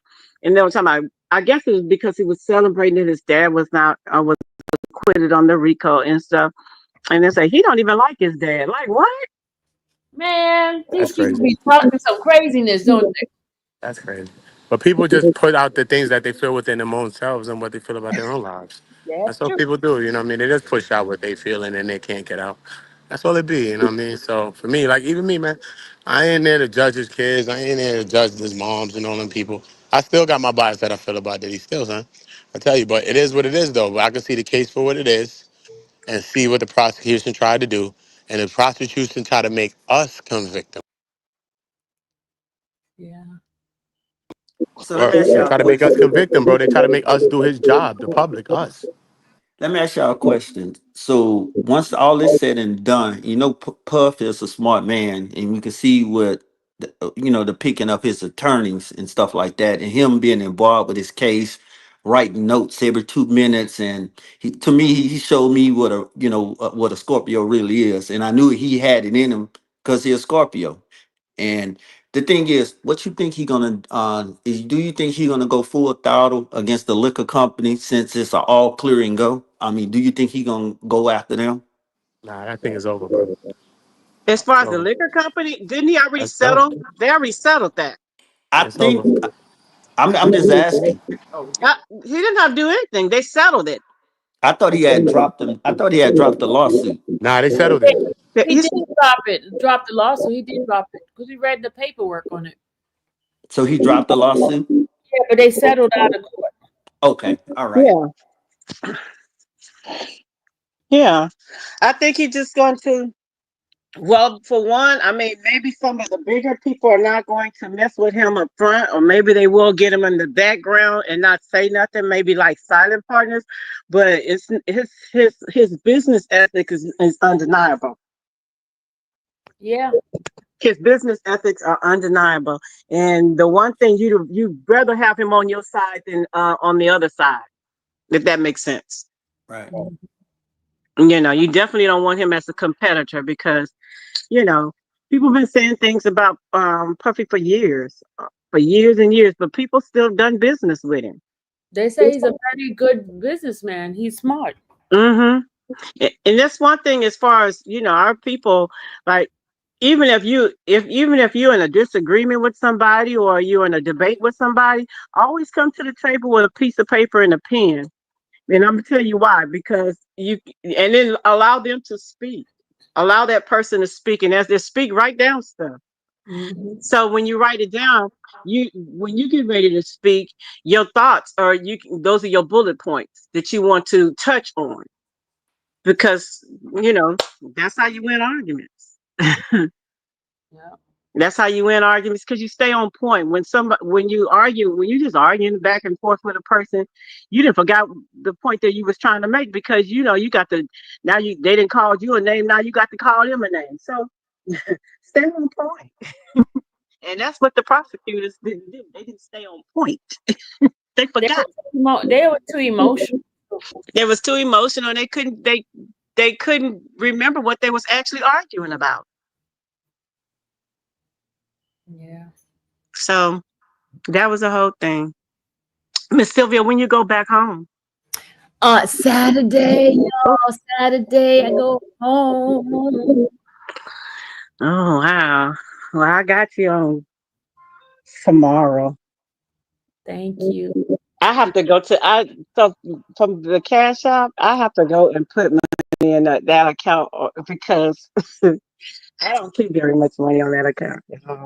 I prefer other means instead of Cash App because Cash App charge extra. What about Zelle? Zelle is fine. Okay. Cash App charge me for you guys putting it in there, and they charge me for taking it out. So I'm like, oh. Wow. Okay. So Zelle is just what number? How would I do Zelle? It's 770-856-3091. Wait a minute. 770 856 Mm-hmm. 3091. Okay. I'm gonna have to put that. Lovely lady said, "Come on, Sylvia. I'm telling you the truth. They do. They charge you putting it in because what they like. Give me $20. Like I'm not getting $20. I'm getting $19 and some change. They take out. I think when they well, yours might be a little different because you know you might have advanced to a different level. But I know when somebody sends me money, if I don't just transfer it like to my checking account, well, it goes to, like, if you want to direct, you know, like checking, it's like a couple of days maybe, I think, as opposed to right now, then they charge it on the right now. That's definitely for sure for me. Yeah, they had shut mine because it was a personal Cash App before, right? They shut it down. I couldn't do anything. Forced me to put it into business. Right. That's what I thought. Yeah, they forced me to do it. I had no choice. I tried to argue with them, but it didn't matter. Yeah, I thought that's what was going on with that when you said that. Yeah, mine is personal, so even with that, I have to be a little bit different on how I'm but my grandkids, they stay in my pocket. They be at school texting me, send me this. I want to Uber Eats, send me that. What? I see what Do they let them get Uber Eats at the school? Yeah, my grandson at his school, they let them do Uber Eats or DoorDash. They sure do. Man, school changed because remember when we were in school, They ain't let us do anything. And we used to sneak to the store to go get food. Yeah, they don't have a cafeteria. They have vending machines, but they don't have a cafeteria. And so when the Uber people drive up, they have like all these little racks, like store shelving racks or whatever sitting outside the front door. Mm. And when they drive up, they just put it on the shelf and then they text the student, your Wow. food is here. Or the person will text us that I just dropped off your food. And they just go up there and get it. Oh my God. That is Yeah. the So luxury kids have in school now, y'all. yeah, Love. he goes to one of them little bougie schools. So they get to walk off campus and go get and go eat and everything. Well, we used to sneak off of campus. Yeah, we used to do that too. We call that ditching, remember? Yep. And stuff. So, but yeah, I just be glad when this is over with,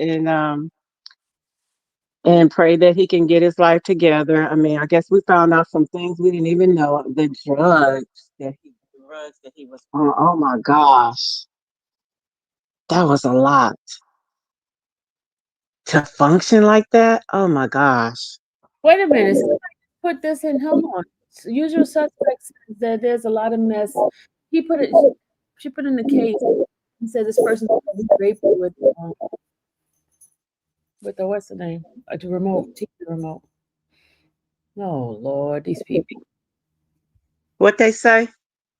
That Diddy raped her with the TV remote. Ugh.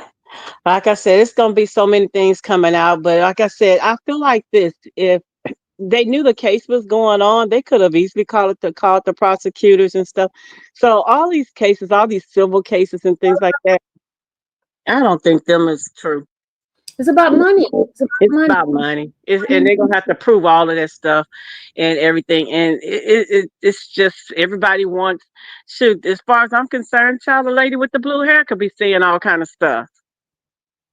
Mm, mm, mm. It's just a civil case. Anybody can go do a civil case.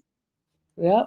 Anybody. So I mean, it's money grabs. Like I said, I just pray that he can get himself in rehab. I know he's probably clean now, but still he has to go and Yeah, you he should know, take those classes because that'll also give him time served too. yeah, he needs to go to rehab and once an addict, it's forever. So and that's even, for Cassie and Jane Doe. I mean, they need to be in rehab. Hmm. So, and I know Cassie's probably already went because she's on methadones or whatever that is. So I'm pretty sure she's in rehab and stuff. So hopefully they can get their lives together. And you know, Cassie, she's making sounds like she's making better choices with her life, and that's the good thing about it. Hmm. She's made a better choice for her life, and it took a while for her to get there, but she got there. Yeah. She Yeah. got there. She got two girls, so she have her life to reflect on how she want her daughter's lives to be, and What's that's the a good thing. new baby? Is it a boy or girl? I thought that don't she have two kids already, and this will be the third child? Yeah. Yeah. So this third one, I think, is a boy. It's a boy. Okay. That's what I think. But the two girls, I mean, she has her life to reflect, and she knows that this is going to come out. This is forever stained on her life, so she's going to have to sit down and have those conversations with her daughter you know and Hmm. that's the bottom line with it. And as far as Miss Tisa is concerned, if you want to be a real advocate, be one. But I think she's just crashing out right now. It's like, it's almost like she's not willing to accept what it really is. Yeah. She's just not. And all the foolishness and the craziness, because I will be honest, I mean, I used to listen to her channel way before this, but I will be honest, I would hear. I'm into cases, so I listen, and I was listening. And I was like, "Oh my God, this girl sounds foolish to me. It just sounds crazy how she put her little sprinkles on it and stuff." And I just couldn't take it no more because I'm all about facts. That's Mm. I'm about the facts. So even if the facts don't support what I want it to be, It's the facts. Yeah.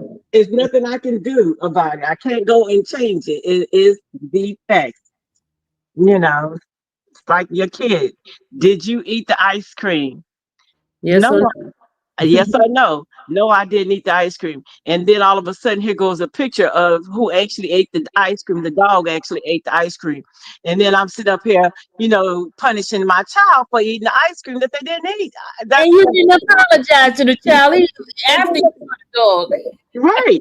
And then instead of right, and instead of saying, well, it shoot, you would have ate it. You, Ah, you still beat him for would have ate it. you would have ate it. It ain't like you ain't done this before. That sounds crazy. Instead, oh, well, I apologize. I really thought you ate it. Do you think she'll ever apologize? I don't think she will apologize because so I think she has this a narcissist syndrome that she or habitual liars. Sometimes it just comes easy to lie. I had an aunt like that. I have an older, I mean, not my older sister. She older than me. I have a sister that's like that. Yeah, I have an aunt that I mean, she'll tell the story and then she'll add all this extra stuff on there. And then my mother would call me because my mother is in Nevada and my aunt, she's rest in heaven. She would come, she said, oh, do you know that this happened? I was like, I was there, that didn't happen. And my mother would be like, what? I said, no, this part happened, but that certainly didn't happen. So it just comes easy to my aunt. She would just lie. Mm. Yeah, like I said, I have a sister like that, like your aunt, and like you said, it come easy, and it comes to a point that they believe their own lies, Right, and they'll exactly. keep it on, even if you catch them in a lie. They're gonna well, she get aggressive, you this and you that, and she'll change the narrative, and then they'll turn into a whole nother different kind of lies after that. Right. Yep. Like you attacking her or you against her, and she don't F with you anyway. Now, so when I see Mhm. Tisha doing that, I'm like, man, that ain't nothing but my sister Eureka doing the same thing. Yeah, and I mean, I don't know. Just Miss Silver gotta just keep it up. Yeah. Just gotta keep up the facts. And I will say, I didn't know about your channel until the YSL Mhm. trial. I didn't know, but I tuned in every single day and night just to hear all the stuff. And because sometimes I'll be in the Zoom meeting or at work and I can't see it. So I was so happy that people, like Sylvia would have the recording and things like that, because it was something to see. That opened the gateway of what was, it should have opened the gateway for people to understand what was happening, what was It, happening. a lot of people did because they tuned in and they understood it. At first, they was like, "Oh, that's a gang member." They were just trying to they were trying to just use like stereotype them. But then when they Hmm. started listening to the case, they realized they were wrong. And then the case was basically for an unaliving that they never saw resolve, solved. Neither one, neither one. Yeah, Case. never solved it. So, and then it made them promises to them family members. So, you know, but I will say, as things was coming up, I was checking, writing stuff down and checking it off. Like, okay, I was checking things off. So I kind of like hold my opinion, but as things come up, I'm just checking it off. Like, okay, they didn't prove this today or whatever. Somebody And said Tisa had a new media pass. No, she did not. She did not have new media pass. She did not. So please stop it with the lies. She did not. She did not, Juanita. She did not.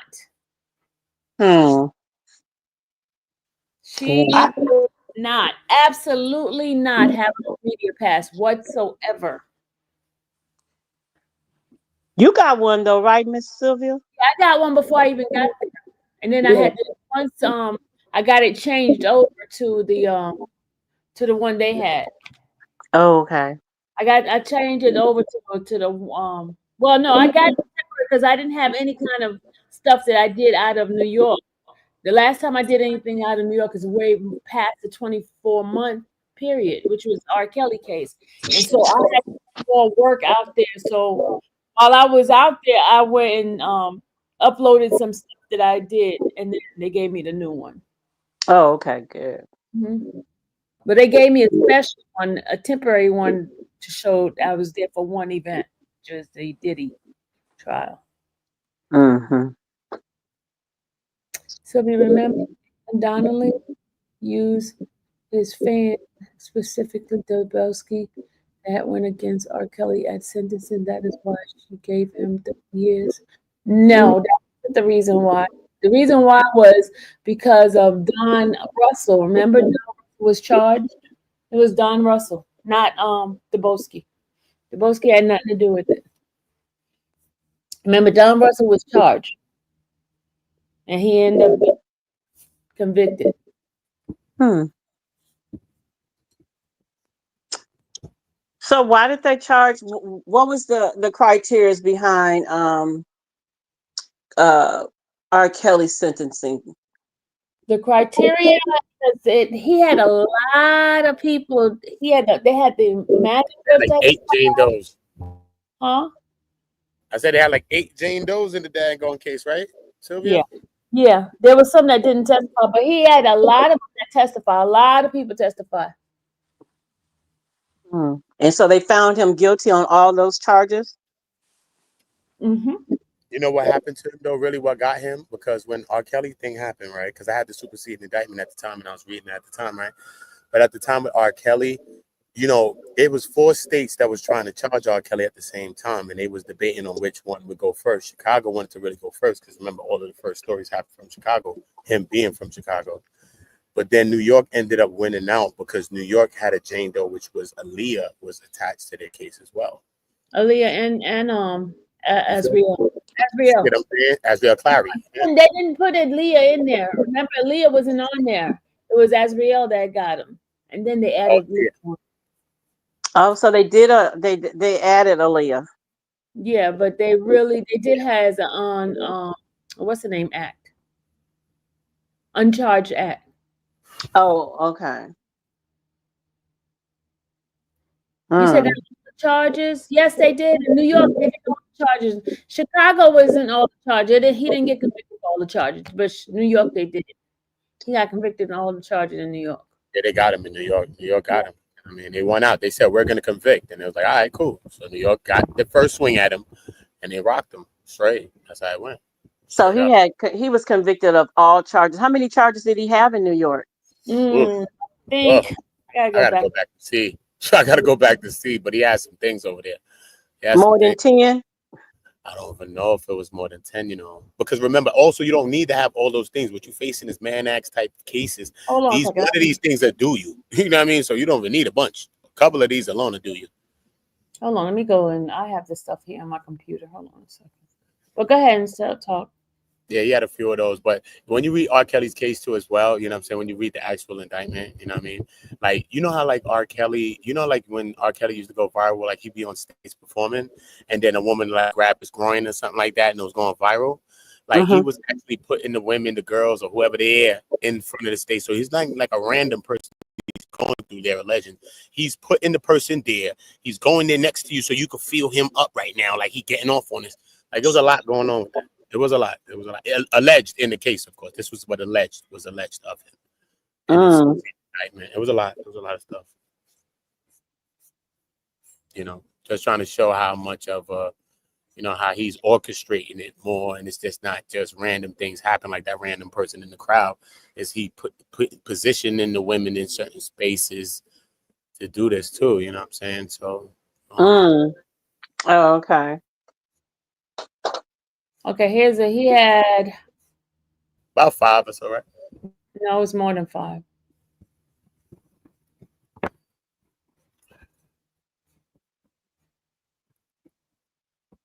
He had 11. I mean, hold on, I'm trying like 9, 10 Jane Does. So you gotta have, you know what I mean? Yeah. So there was a lot of Jane Does in that case. There was a lot of Jane Does, man. A lot of people. not even gonna hold you. It's a lot of stories. One story about a woman saying like he like, yo, nah, you gonna do this and all this and all type of Sorry, y'all. Hold on a second. you know, all alleged, of course. All alleged. But they was alleging that, you know what I mean? Like he was kind of forcing the women or whatever and alleging that. Well, it wouldn't be alleged now because he was convicted of it, right? Yeah, but yeah, you know. Yeah, he Yeah. was convicted of the case. He was convicted of the case. But sometimes you convicted of the case, that don't mean you're guilty of all the elements. So this is what the prosecution alleged regardless against him. So regardless, you know what you know he did. You know what I'm saying? Yeah. But, at the time when I was reading it, that's how I was thinking about it. Yeah, it was a lot though. It was a lot. It was a lot with R. Kelly. You know what I mean? It was a lot. Right. So don't compare Diddy with Kelly. Kelly and Diddy is two different situations. It's two different stories. I don't like when people compare the two. It's two different stories. You know what I mean? For real. You know, right now, at the time where we stand at right now, Diddy's guilty of tuition. Tuition is happening every day in America and around the world. You know what I mean? Whether wrong or right. Whether you think he got away or you think whatever. Right now, he didn't get away because he still got 2 charges and 2 counts that he didn't, and they're federal counts. So he didn't get away with nothing right now. You still got to get sentenced. You still got to wait for that. You know what I'm saying? So, and I'm sure he's going to appeal because he doesn't want that on his record. But I mean, I guess it wouldn't stop him from doing business in other countries and stuff like that. It just have some parameters or what have you. This is what I'm saying.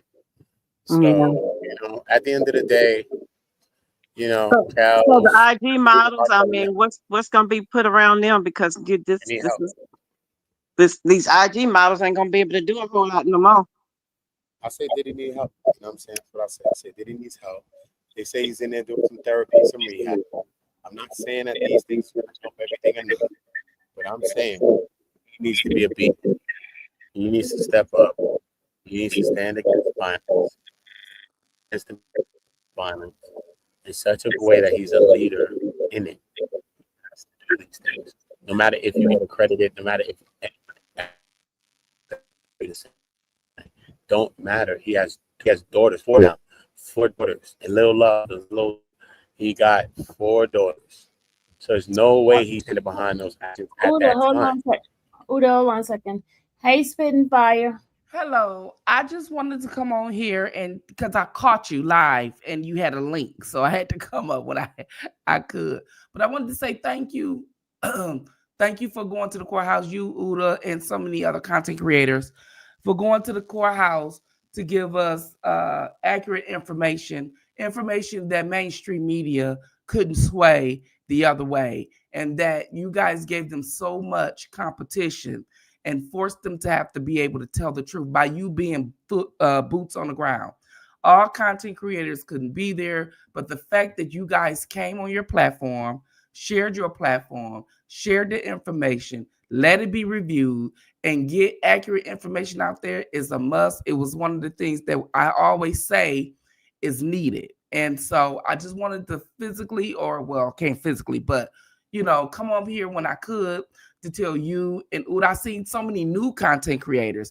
I didn't even know some of these content creators existed until I seen the footage and you guys had the names on there, and I would go check them out and see what they got. Everybody bought their own information, but it was accurate information, whether they were for or against or whatever. But the fact is that they were able to do it, because when we don't do that, or content creators like you yourselves don't do that, mainstream media gets to sway the narrative to the public the way that they want it. But because you guys are now going to courthouses and coming back giving the people information, it's forcing them to have to be able to tell the truth or somewhere like it, even when they don't want to. But what they do is they try to grab other content creators and sway them to come into mainstream media to sway the narrative that way. So I heard you earlier. I wasn't able to get on, but it's a disservice to you when you go out there.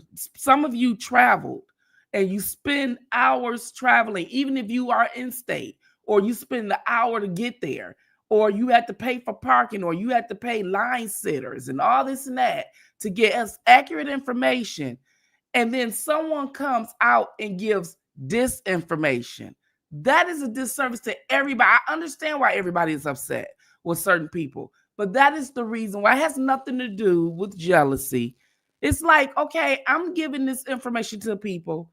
That person giving it, that person giving it. You just decide to be the penny and turn your back and just do what you want to do. And it's a sad situation, but the fact that you guys did it and did it right, regardless of you was for or against Diddy, that was good. That was good content creating. That was good blogging and everything else. So I just wanted to say thank you. I know we don't talk as much as we used to or whatever, but I want to say thank you for doing that. Thank you, Uda. It's nice to meet your channel. I met your channel for doing it and everything else. But I got to get going. Thank you, Chet, for having me. Some of your people came over and watched it while you were there. It was an awesome thing to see Black YouTube coming together to bring information to the people. And I just appreciate that. Okay. Thank you. Bye-bye. Bye-bye. I appreciate you so much, and that's the most important thing, It's not about this and all of that. So if they heard about it and they seen me on NBC News or they watched it, listen to the things that I was talking about on my stream, that's a major part of what I'm telling them. It's just the how that we were all able to merge. And I was talking about these things on my live. Like we're on YouTube right now, beefing with each other. But out here, look, people are connecting in real time. Small content creators, big content creators, big news publications, magazines, everything. Everybody's merging and coming something right now. People that's mega lit is vibing with you like regular. And you know what I mean? And it becomes that. You see what I'm saying? So it's more about that for me. You know what I'm saying? How we was connected, how we was building, and that's something that I miss from the energy, you know what I mean? And I wasn't in to be for nobody, you know what I mean? It was about us all coming together, different people coming together on my channel. Some people cook Diddy, some people say, yo, they support him, some people don't know. And that's how I run it, you know what I'm saying? Every day I talk with Mama Flip, she cooked Diddy, she don't like it. Sit, she stands for the victims, and every day she's on my stream talking, so it's not like I have a bias, you know what I mean? I stood up for Miss Combs, and I stood up for Cassie's mom, too. So, and I stood up for Justin's mom. So it didn't matter. You know what I'm saying? And she got her own position towards Diddy and anybody else. So it doesn't matter. You know what I mean? So it's just about us building. But we most definitely got to keep the integrity. We most definitely got to keep the truth going. You know what I'm saying? But for me, it's not about me attacking and me bringing us down, even though we wrong. You know what I mean? Because I don't want y'all to do that to me as well. You know what I'm saying? So it's about us. If we feel Tisha's wrong, we got to help her to really, really see this and help her to really just start to change some of this content, or maybe she can apologize for something or something. Maybe, I don't know, because you can't tell nobody what to do. But, as us as brothers and sisters, I'm not trying to bring you down in the same way. Because if you think she's doing that to Diddy or the kids, or she's acting like that, then what better we are going to be in the same breath. So make sure when you're relaying the message is not drowned out by the action or the loud or the voice, because sometimes that's all people see is the way, the container and not the water. You know what I'm saying? They just see the container, bro. There's water in here, it's good for you. So they're going to use all the other things to mask or to say, nah, this person was at me or they hate it. But sometimes a hater will tell you the truth. So what is it, hate or is it the truth? All that matters if something's the truth. So, you know what I mean? If we can understand that, then, you know what I mean? Especially as men, the women let the women do what the women do, and they honor. But us as men, if you want to relay your message, you relay your message in a good way. You know what I'm saying? You ain't got to scream it to her as a woman, tease and all that. Get it to her, though.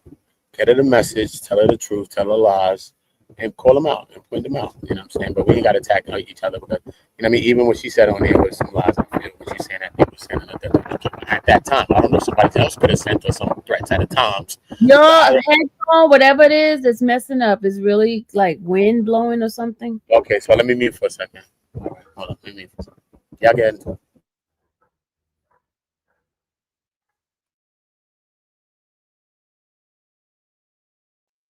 I'm just saying, we just got to help each other to win, and still going to sharpen steel. That's what I'm saying. Well, well, yeah. Tisa has to be able to receive information, and if Miss Sylvia approached her respectfully and in a a low tone and she didn't receive it then and became defensive, then I don't think she's going to be able to receive any information. Oh, I And didn't know that. I don't That's think that she's going to apologize or anything, because Nancy Grace don't apologize for nothing. Nothing. She just keeps on with the same already. And that's just who these people are. And and I didn't like the going back and forth thing with her. I didn't like that part, but she did kind of disrespect the guy too. Too, it went both ways. Um, yeah, but I didn't think that I didn't like that backwards and forth, because it to me just was looking bad. I know he had every intention to call her out, but then it started looking like he was bullying her. yeah, it came It, across. It come across it, like that, it but he came didn't across threaten that her way. though. But he didn't threaten her in like a physical He way didn't. though. No, Came across that way. it You came can say across that. that way because it, Facts. it it made it seem like he was more of the Facts. aggressor. And Yeah. although I didn't feel that I just felt like he called her out. And then I think once she started with that craziness, then out her mouth, you know, that's when it kind of went a little bit more left. I think Look, so. but to her credit, he didn't scream that. She actually kept the show rolling the whole time. She kept the show rolling She and didn't did. stop. I She gave her did. credit for that, but he did not stop a beat, miss a beat. She kept going. That's what I took from that element. You know what?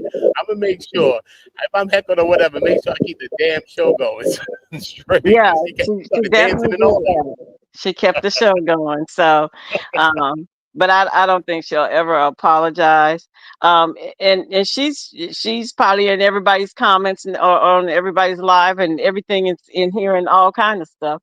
But it is what it is. She's just gonna come back and weaponize that and call everybody crazy and things like that, like she been doing. I mean, she immediately goes live and she's in people's lives and stuff like that under probably something else, a pseudonym, and she comes back on her thing and starts spewing at other people. So it's just not going to work as far as it's concerned. The only thing that you could do is you could either go follow her if that's what you want to do, or you can just keep the peace with the other people that you find a peace of mind, and be able to find conversations, that can be had, whether it's going to be an agreement or a disagreement, but you have to be able to be respectful in the agreement or disagreement. Yeah, that's what I'm saying. So even as a man, you know what I mean, even as us men or women, you know what I mean, how we convey the message is everything. Cause like you'll talk to a person, right? It could be your family, your brother, sister, anybody.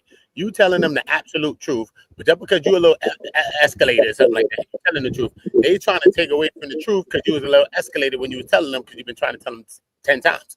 It doesn't matter that I'm escalated. The truth really matters. So we just got to make sure that we're conveying the truth in a way that is digestible to all parties. You know what I'm saying? We just got to make sure everybody can eat this truth straight. You feel me? Yeah. Especially the person at hand. Hold on a second, Uda. Hey, Sierra. Hey, Sierra. Hi. Hi. I have a question for Uda. Okay, the charge that Diddy got charged with, right? That came in like the Jim Crow era with Jack Johnson. Jack Johnson only got 1 year in prison for those prostitution charge against his wife. So why that doesn't qualify to Diddy as well? That makes total sense. That makes total sense. But look, you know what it is as well? When it comes, it's not just the man act, you know what I'm saying? What also comes with it too Right, but is it's designed for black yeah. men, and Um that's why I don't understand half of our sisters out here. no, Like, it was actually the White Slavers Act for the right, it's people the that was right, trying to take right, black but people. But you Jack know, Johnson is a black man, so yeah. technically it's a black man law. You could say, but you know what I mean. At first, it was supposed to be a white person's law, I guess, but I'm supposed to be helping us, I guess. But Right, in some aspects, but it's not just that. What it comes down to is his record. You know what I'm saying? 'Cause we're dealing with the feds, so it's really right, but your he record and has what no you bring criminal up. record, That's right? what I'm saying. So he should be getting the lowest spectrum. I think he should probably get a couple of years, probably out of that, maybe if they want to say, all right, you already in here for a year, we're gonna try to stretch it, throw you on a little 5. then you probably get a 5 if they want to stretch him, I get don't think crazy. it's gonna be 5. But It's I don't not gonna think be they're 5. gonna do that to him. You Because know what I I'm saying? spoke, Give him I a couple spoke to the years. attorney. I spoke to his attorney. It's not gonna be 5. That's what I'm saying. I'm just saying at max, let's just think worst case scenarios. I'm just saying. Okay. At a Okay. worst case scenario, let's say they stretched it to that because he has 10 months in, 10 months is a year in jail. So he got a year and they say, all right, cool, we want to get you a little longer. Oh, let's bang. They could do something like that. You know what I mean? Run them concurrent, run them consecutive. They could do all these things. They have the option to do these things. But more or less, they probably say, let's say they say 2. Or let's say they say 4. Run concurrent. 4 years concurrent. He already got a year in or so. You do a year and change. Maybe he could do a few months and come out. So all of those are an option. You know what I'm saying? Everything is an option. Probation, if it's less than, if it's 85%, it'll be probation. The thing about it is, I don't even understand talking about these people talking about they scared. He ain't stuck you in I don't know how long. What you scared of? They let people who unalive out on bail. What you talking about? They just put parameters around them. Look, okay, you can't go around you can't. I mean, honestly, like, I was a domestic violence survivor, and basically when he got out on bail, but he could never come around me, and then he ended up doing time. I think it was like 3 years, 5 years. He did 5 years, and that's because he had prior cases as well. That had, he has gone to jail for those, and I guess it's his pattern. But even when he got out of jail, I got a phone call saying he was getting out of jail. He couldn't. He still can't come around me to this day. And I'll be honest with you, that happened so long ago. If he was to come around me, I forgot how he looked. I mean, because people change over time. We was in our 20s. But you know, at the end of the day, they use you against you to do that. So it's not like they making it clear they're going to use you against you to do it. See, you got the phone. See, you're giving feedback.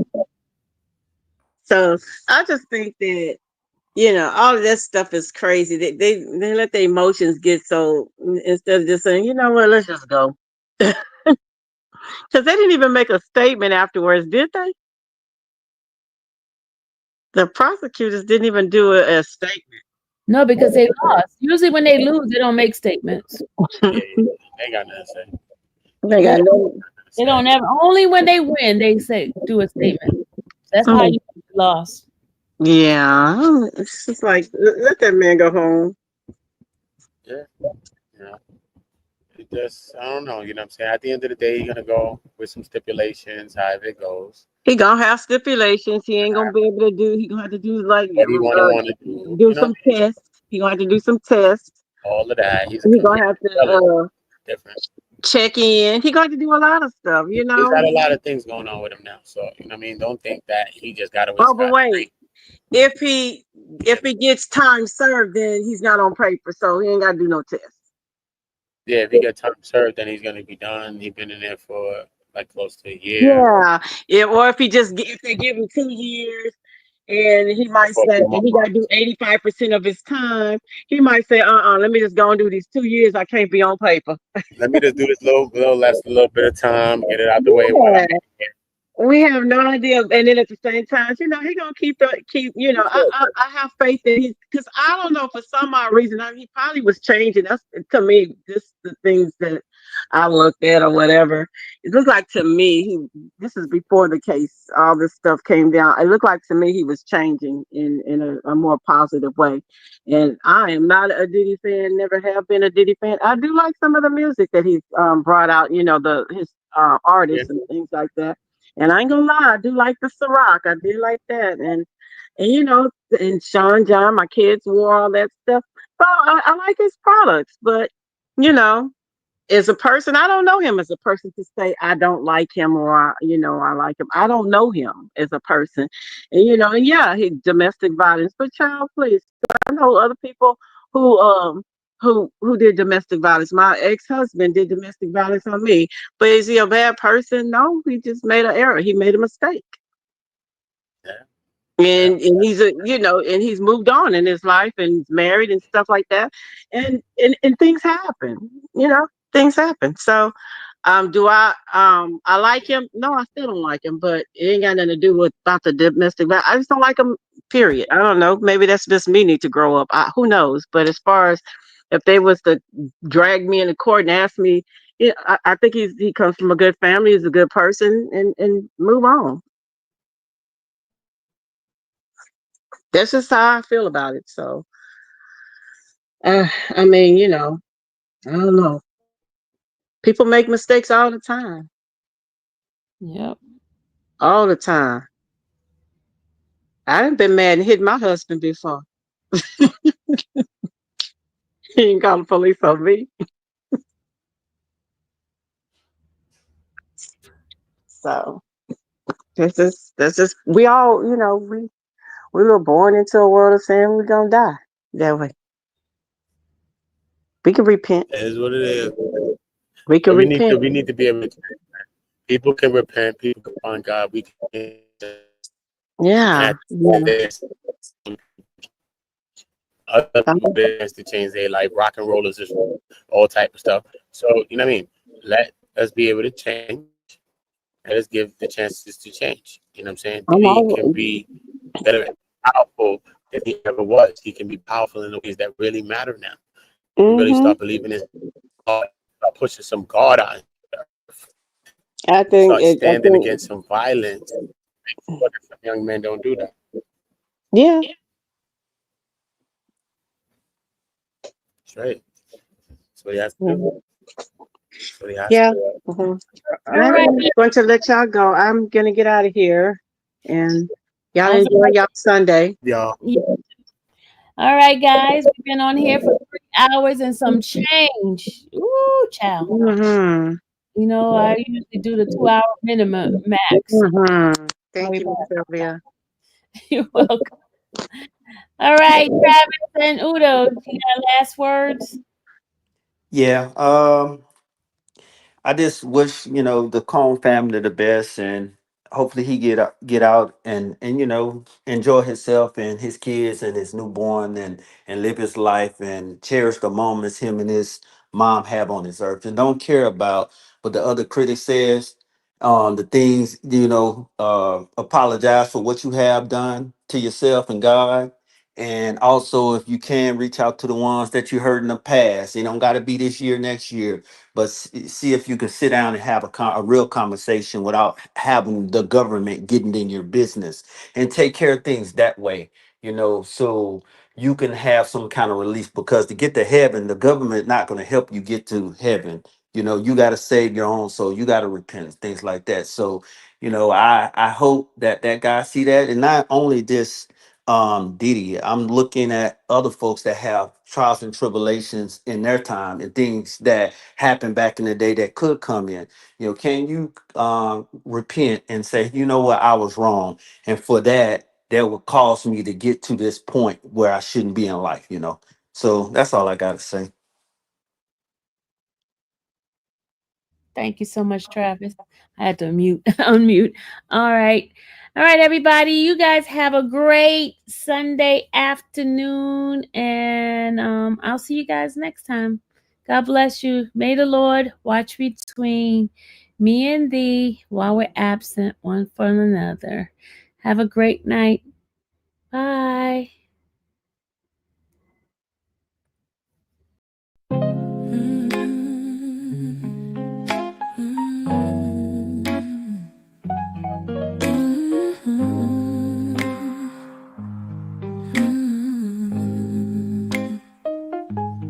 Thank you for watching the infamous Sylvia channel, where laughter and fun make up our panel.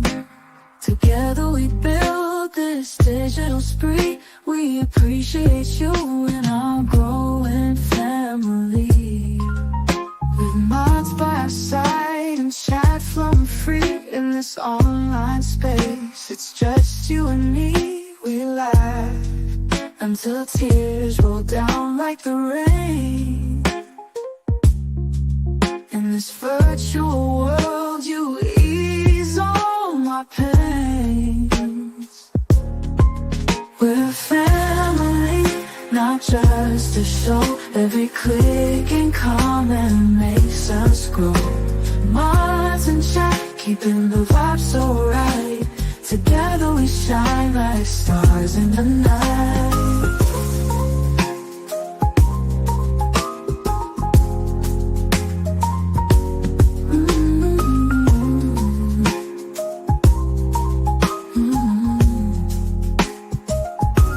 We cherish the moments, the highs and lows, from the latest gossip to stories untold. You're more than a viewer, you're part of the crew in this space of ours.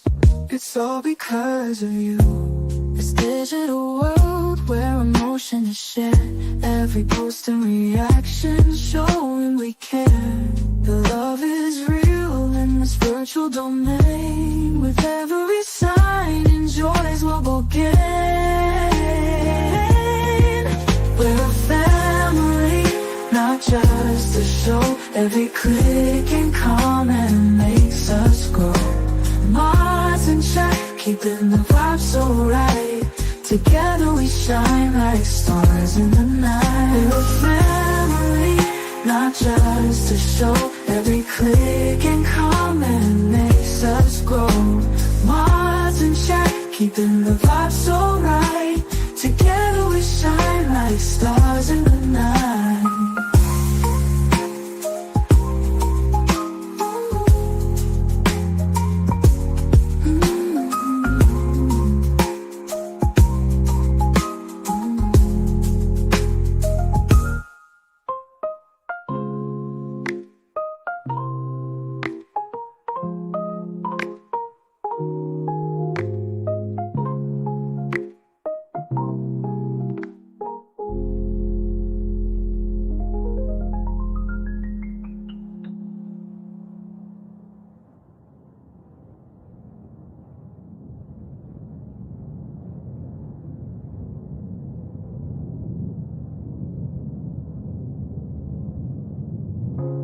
This digital world where emotion is shared, every post and reaction showing we care. The love is real in this virtual domain. With every sign and joys what we'll gain. We're a family, not just a show. Every click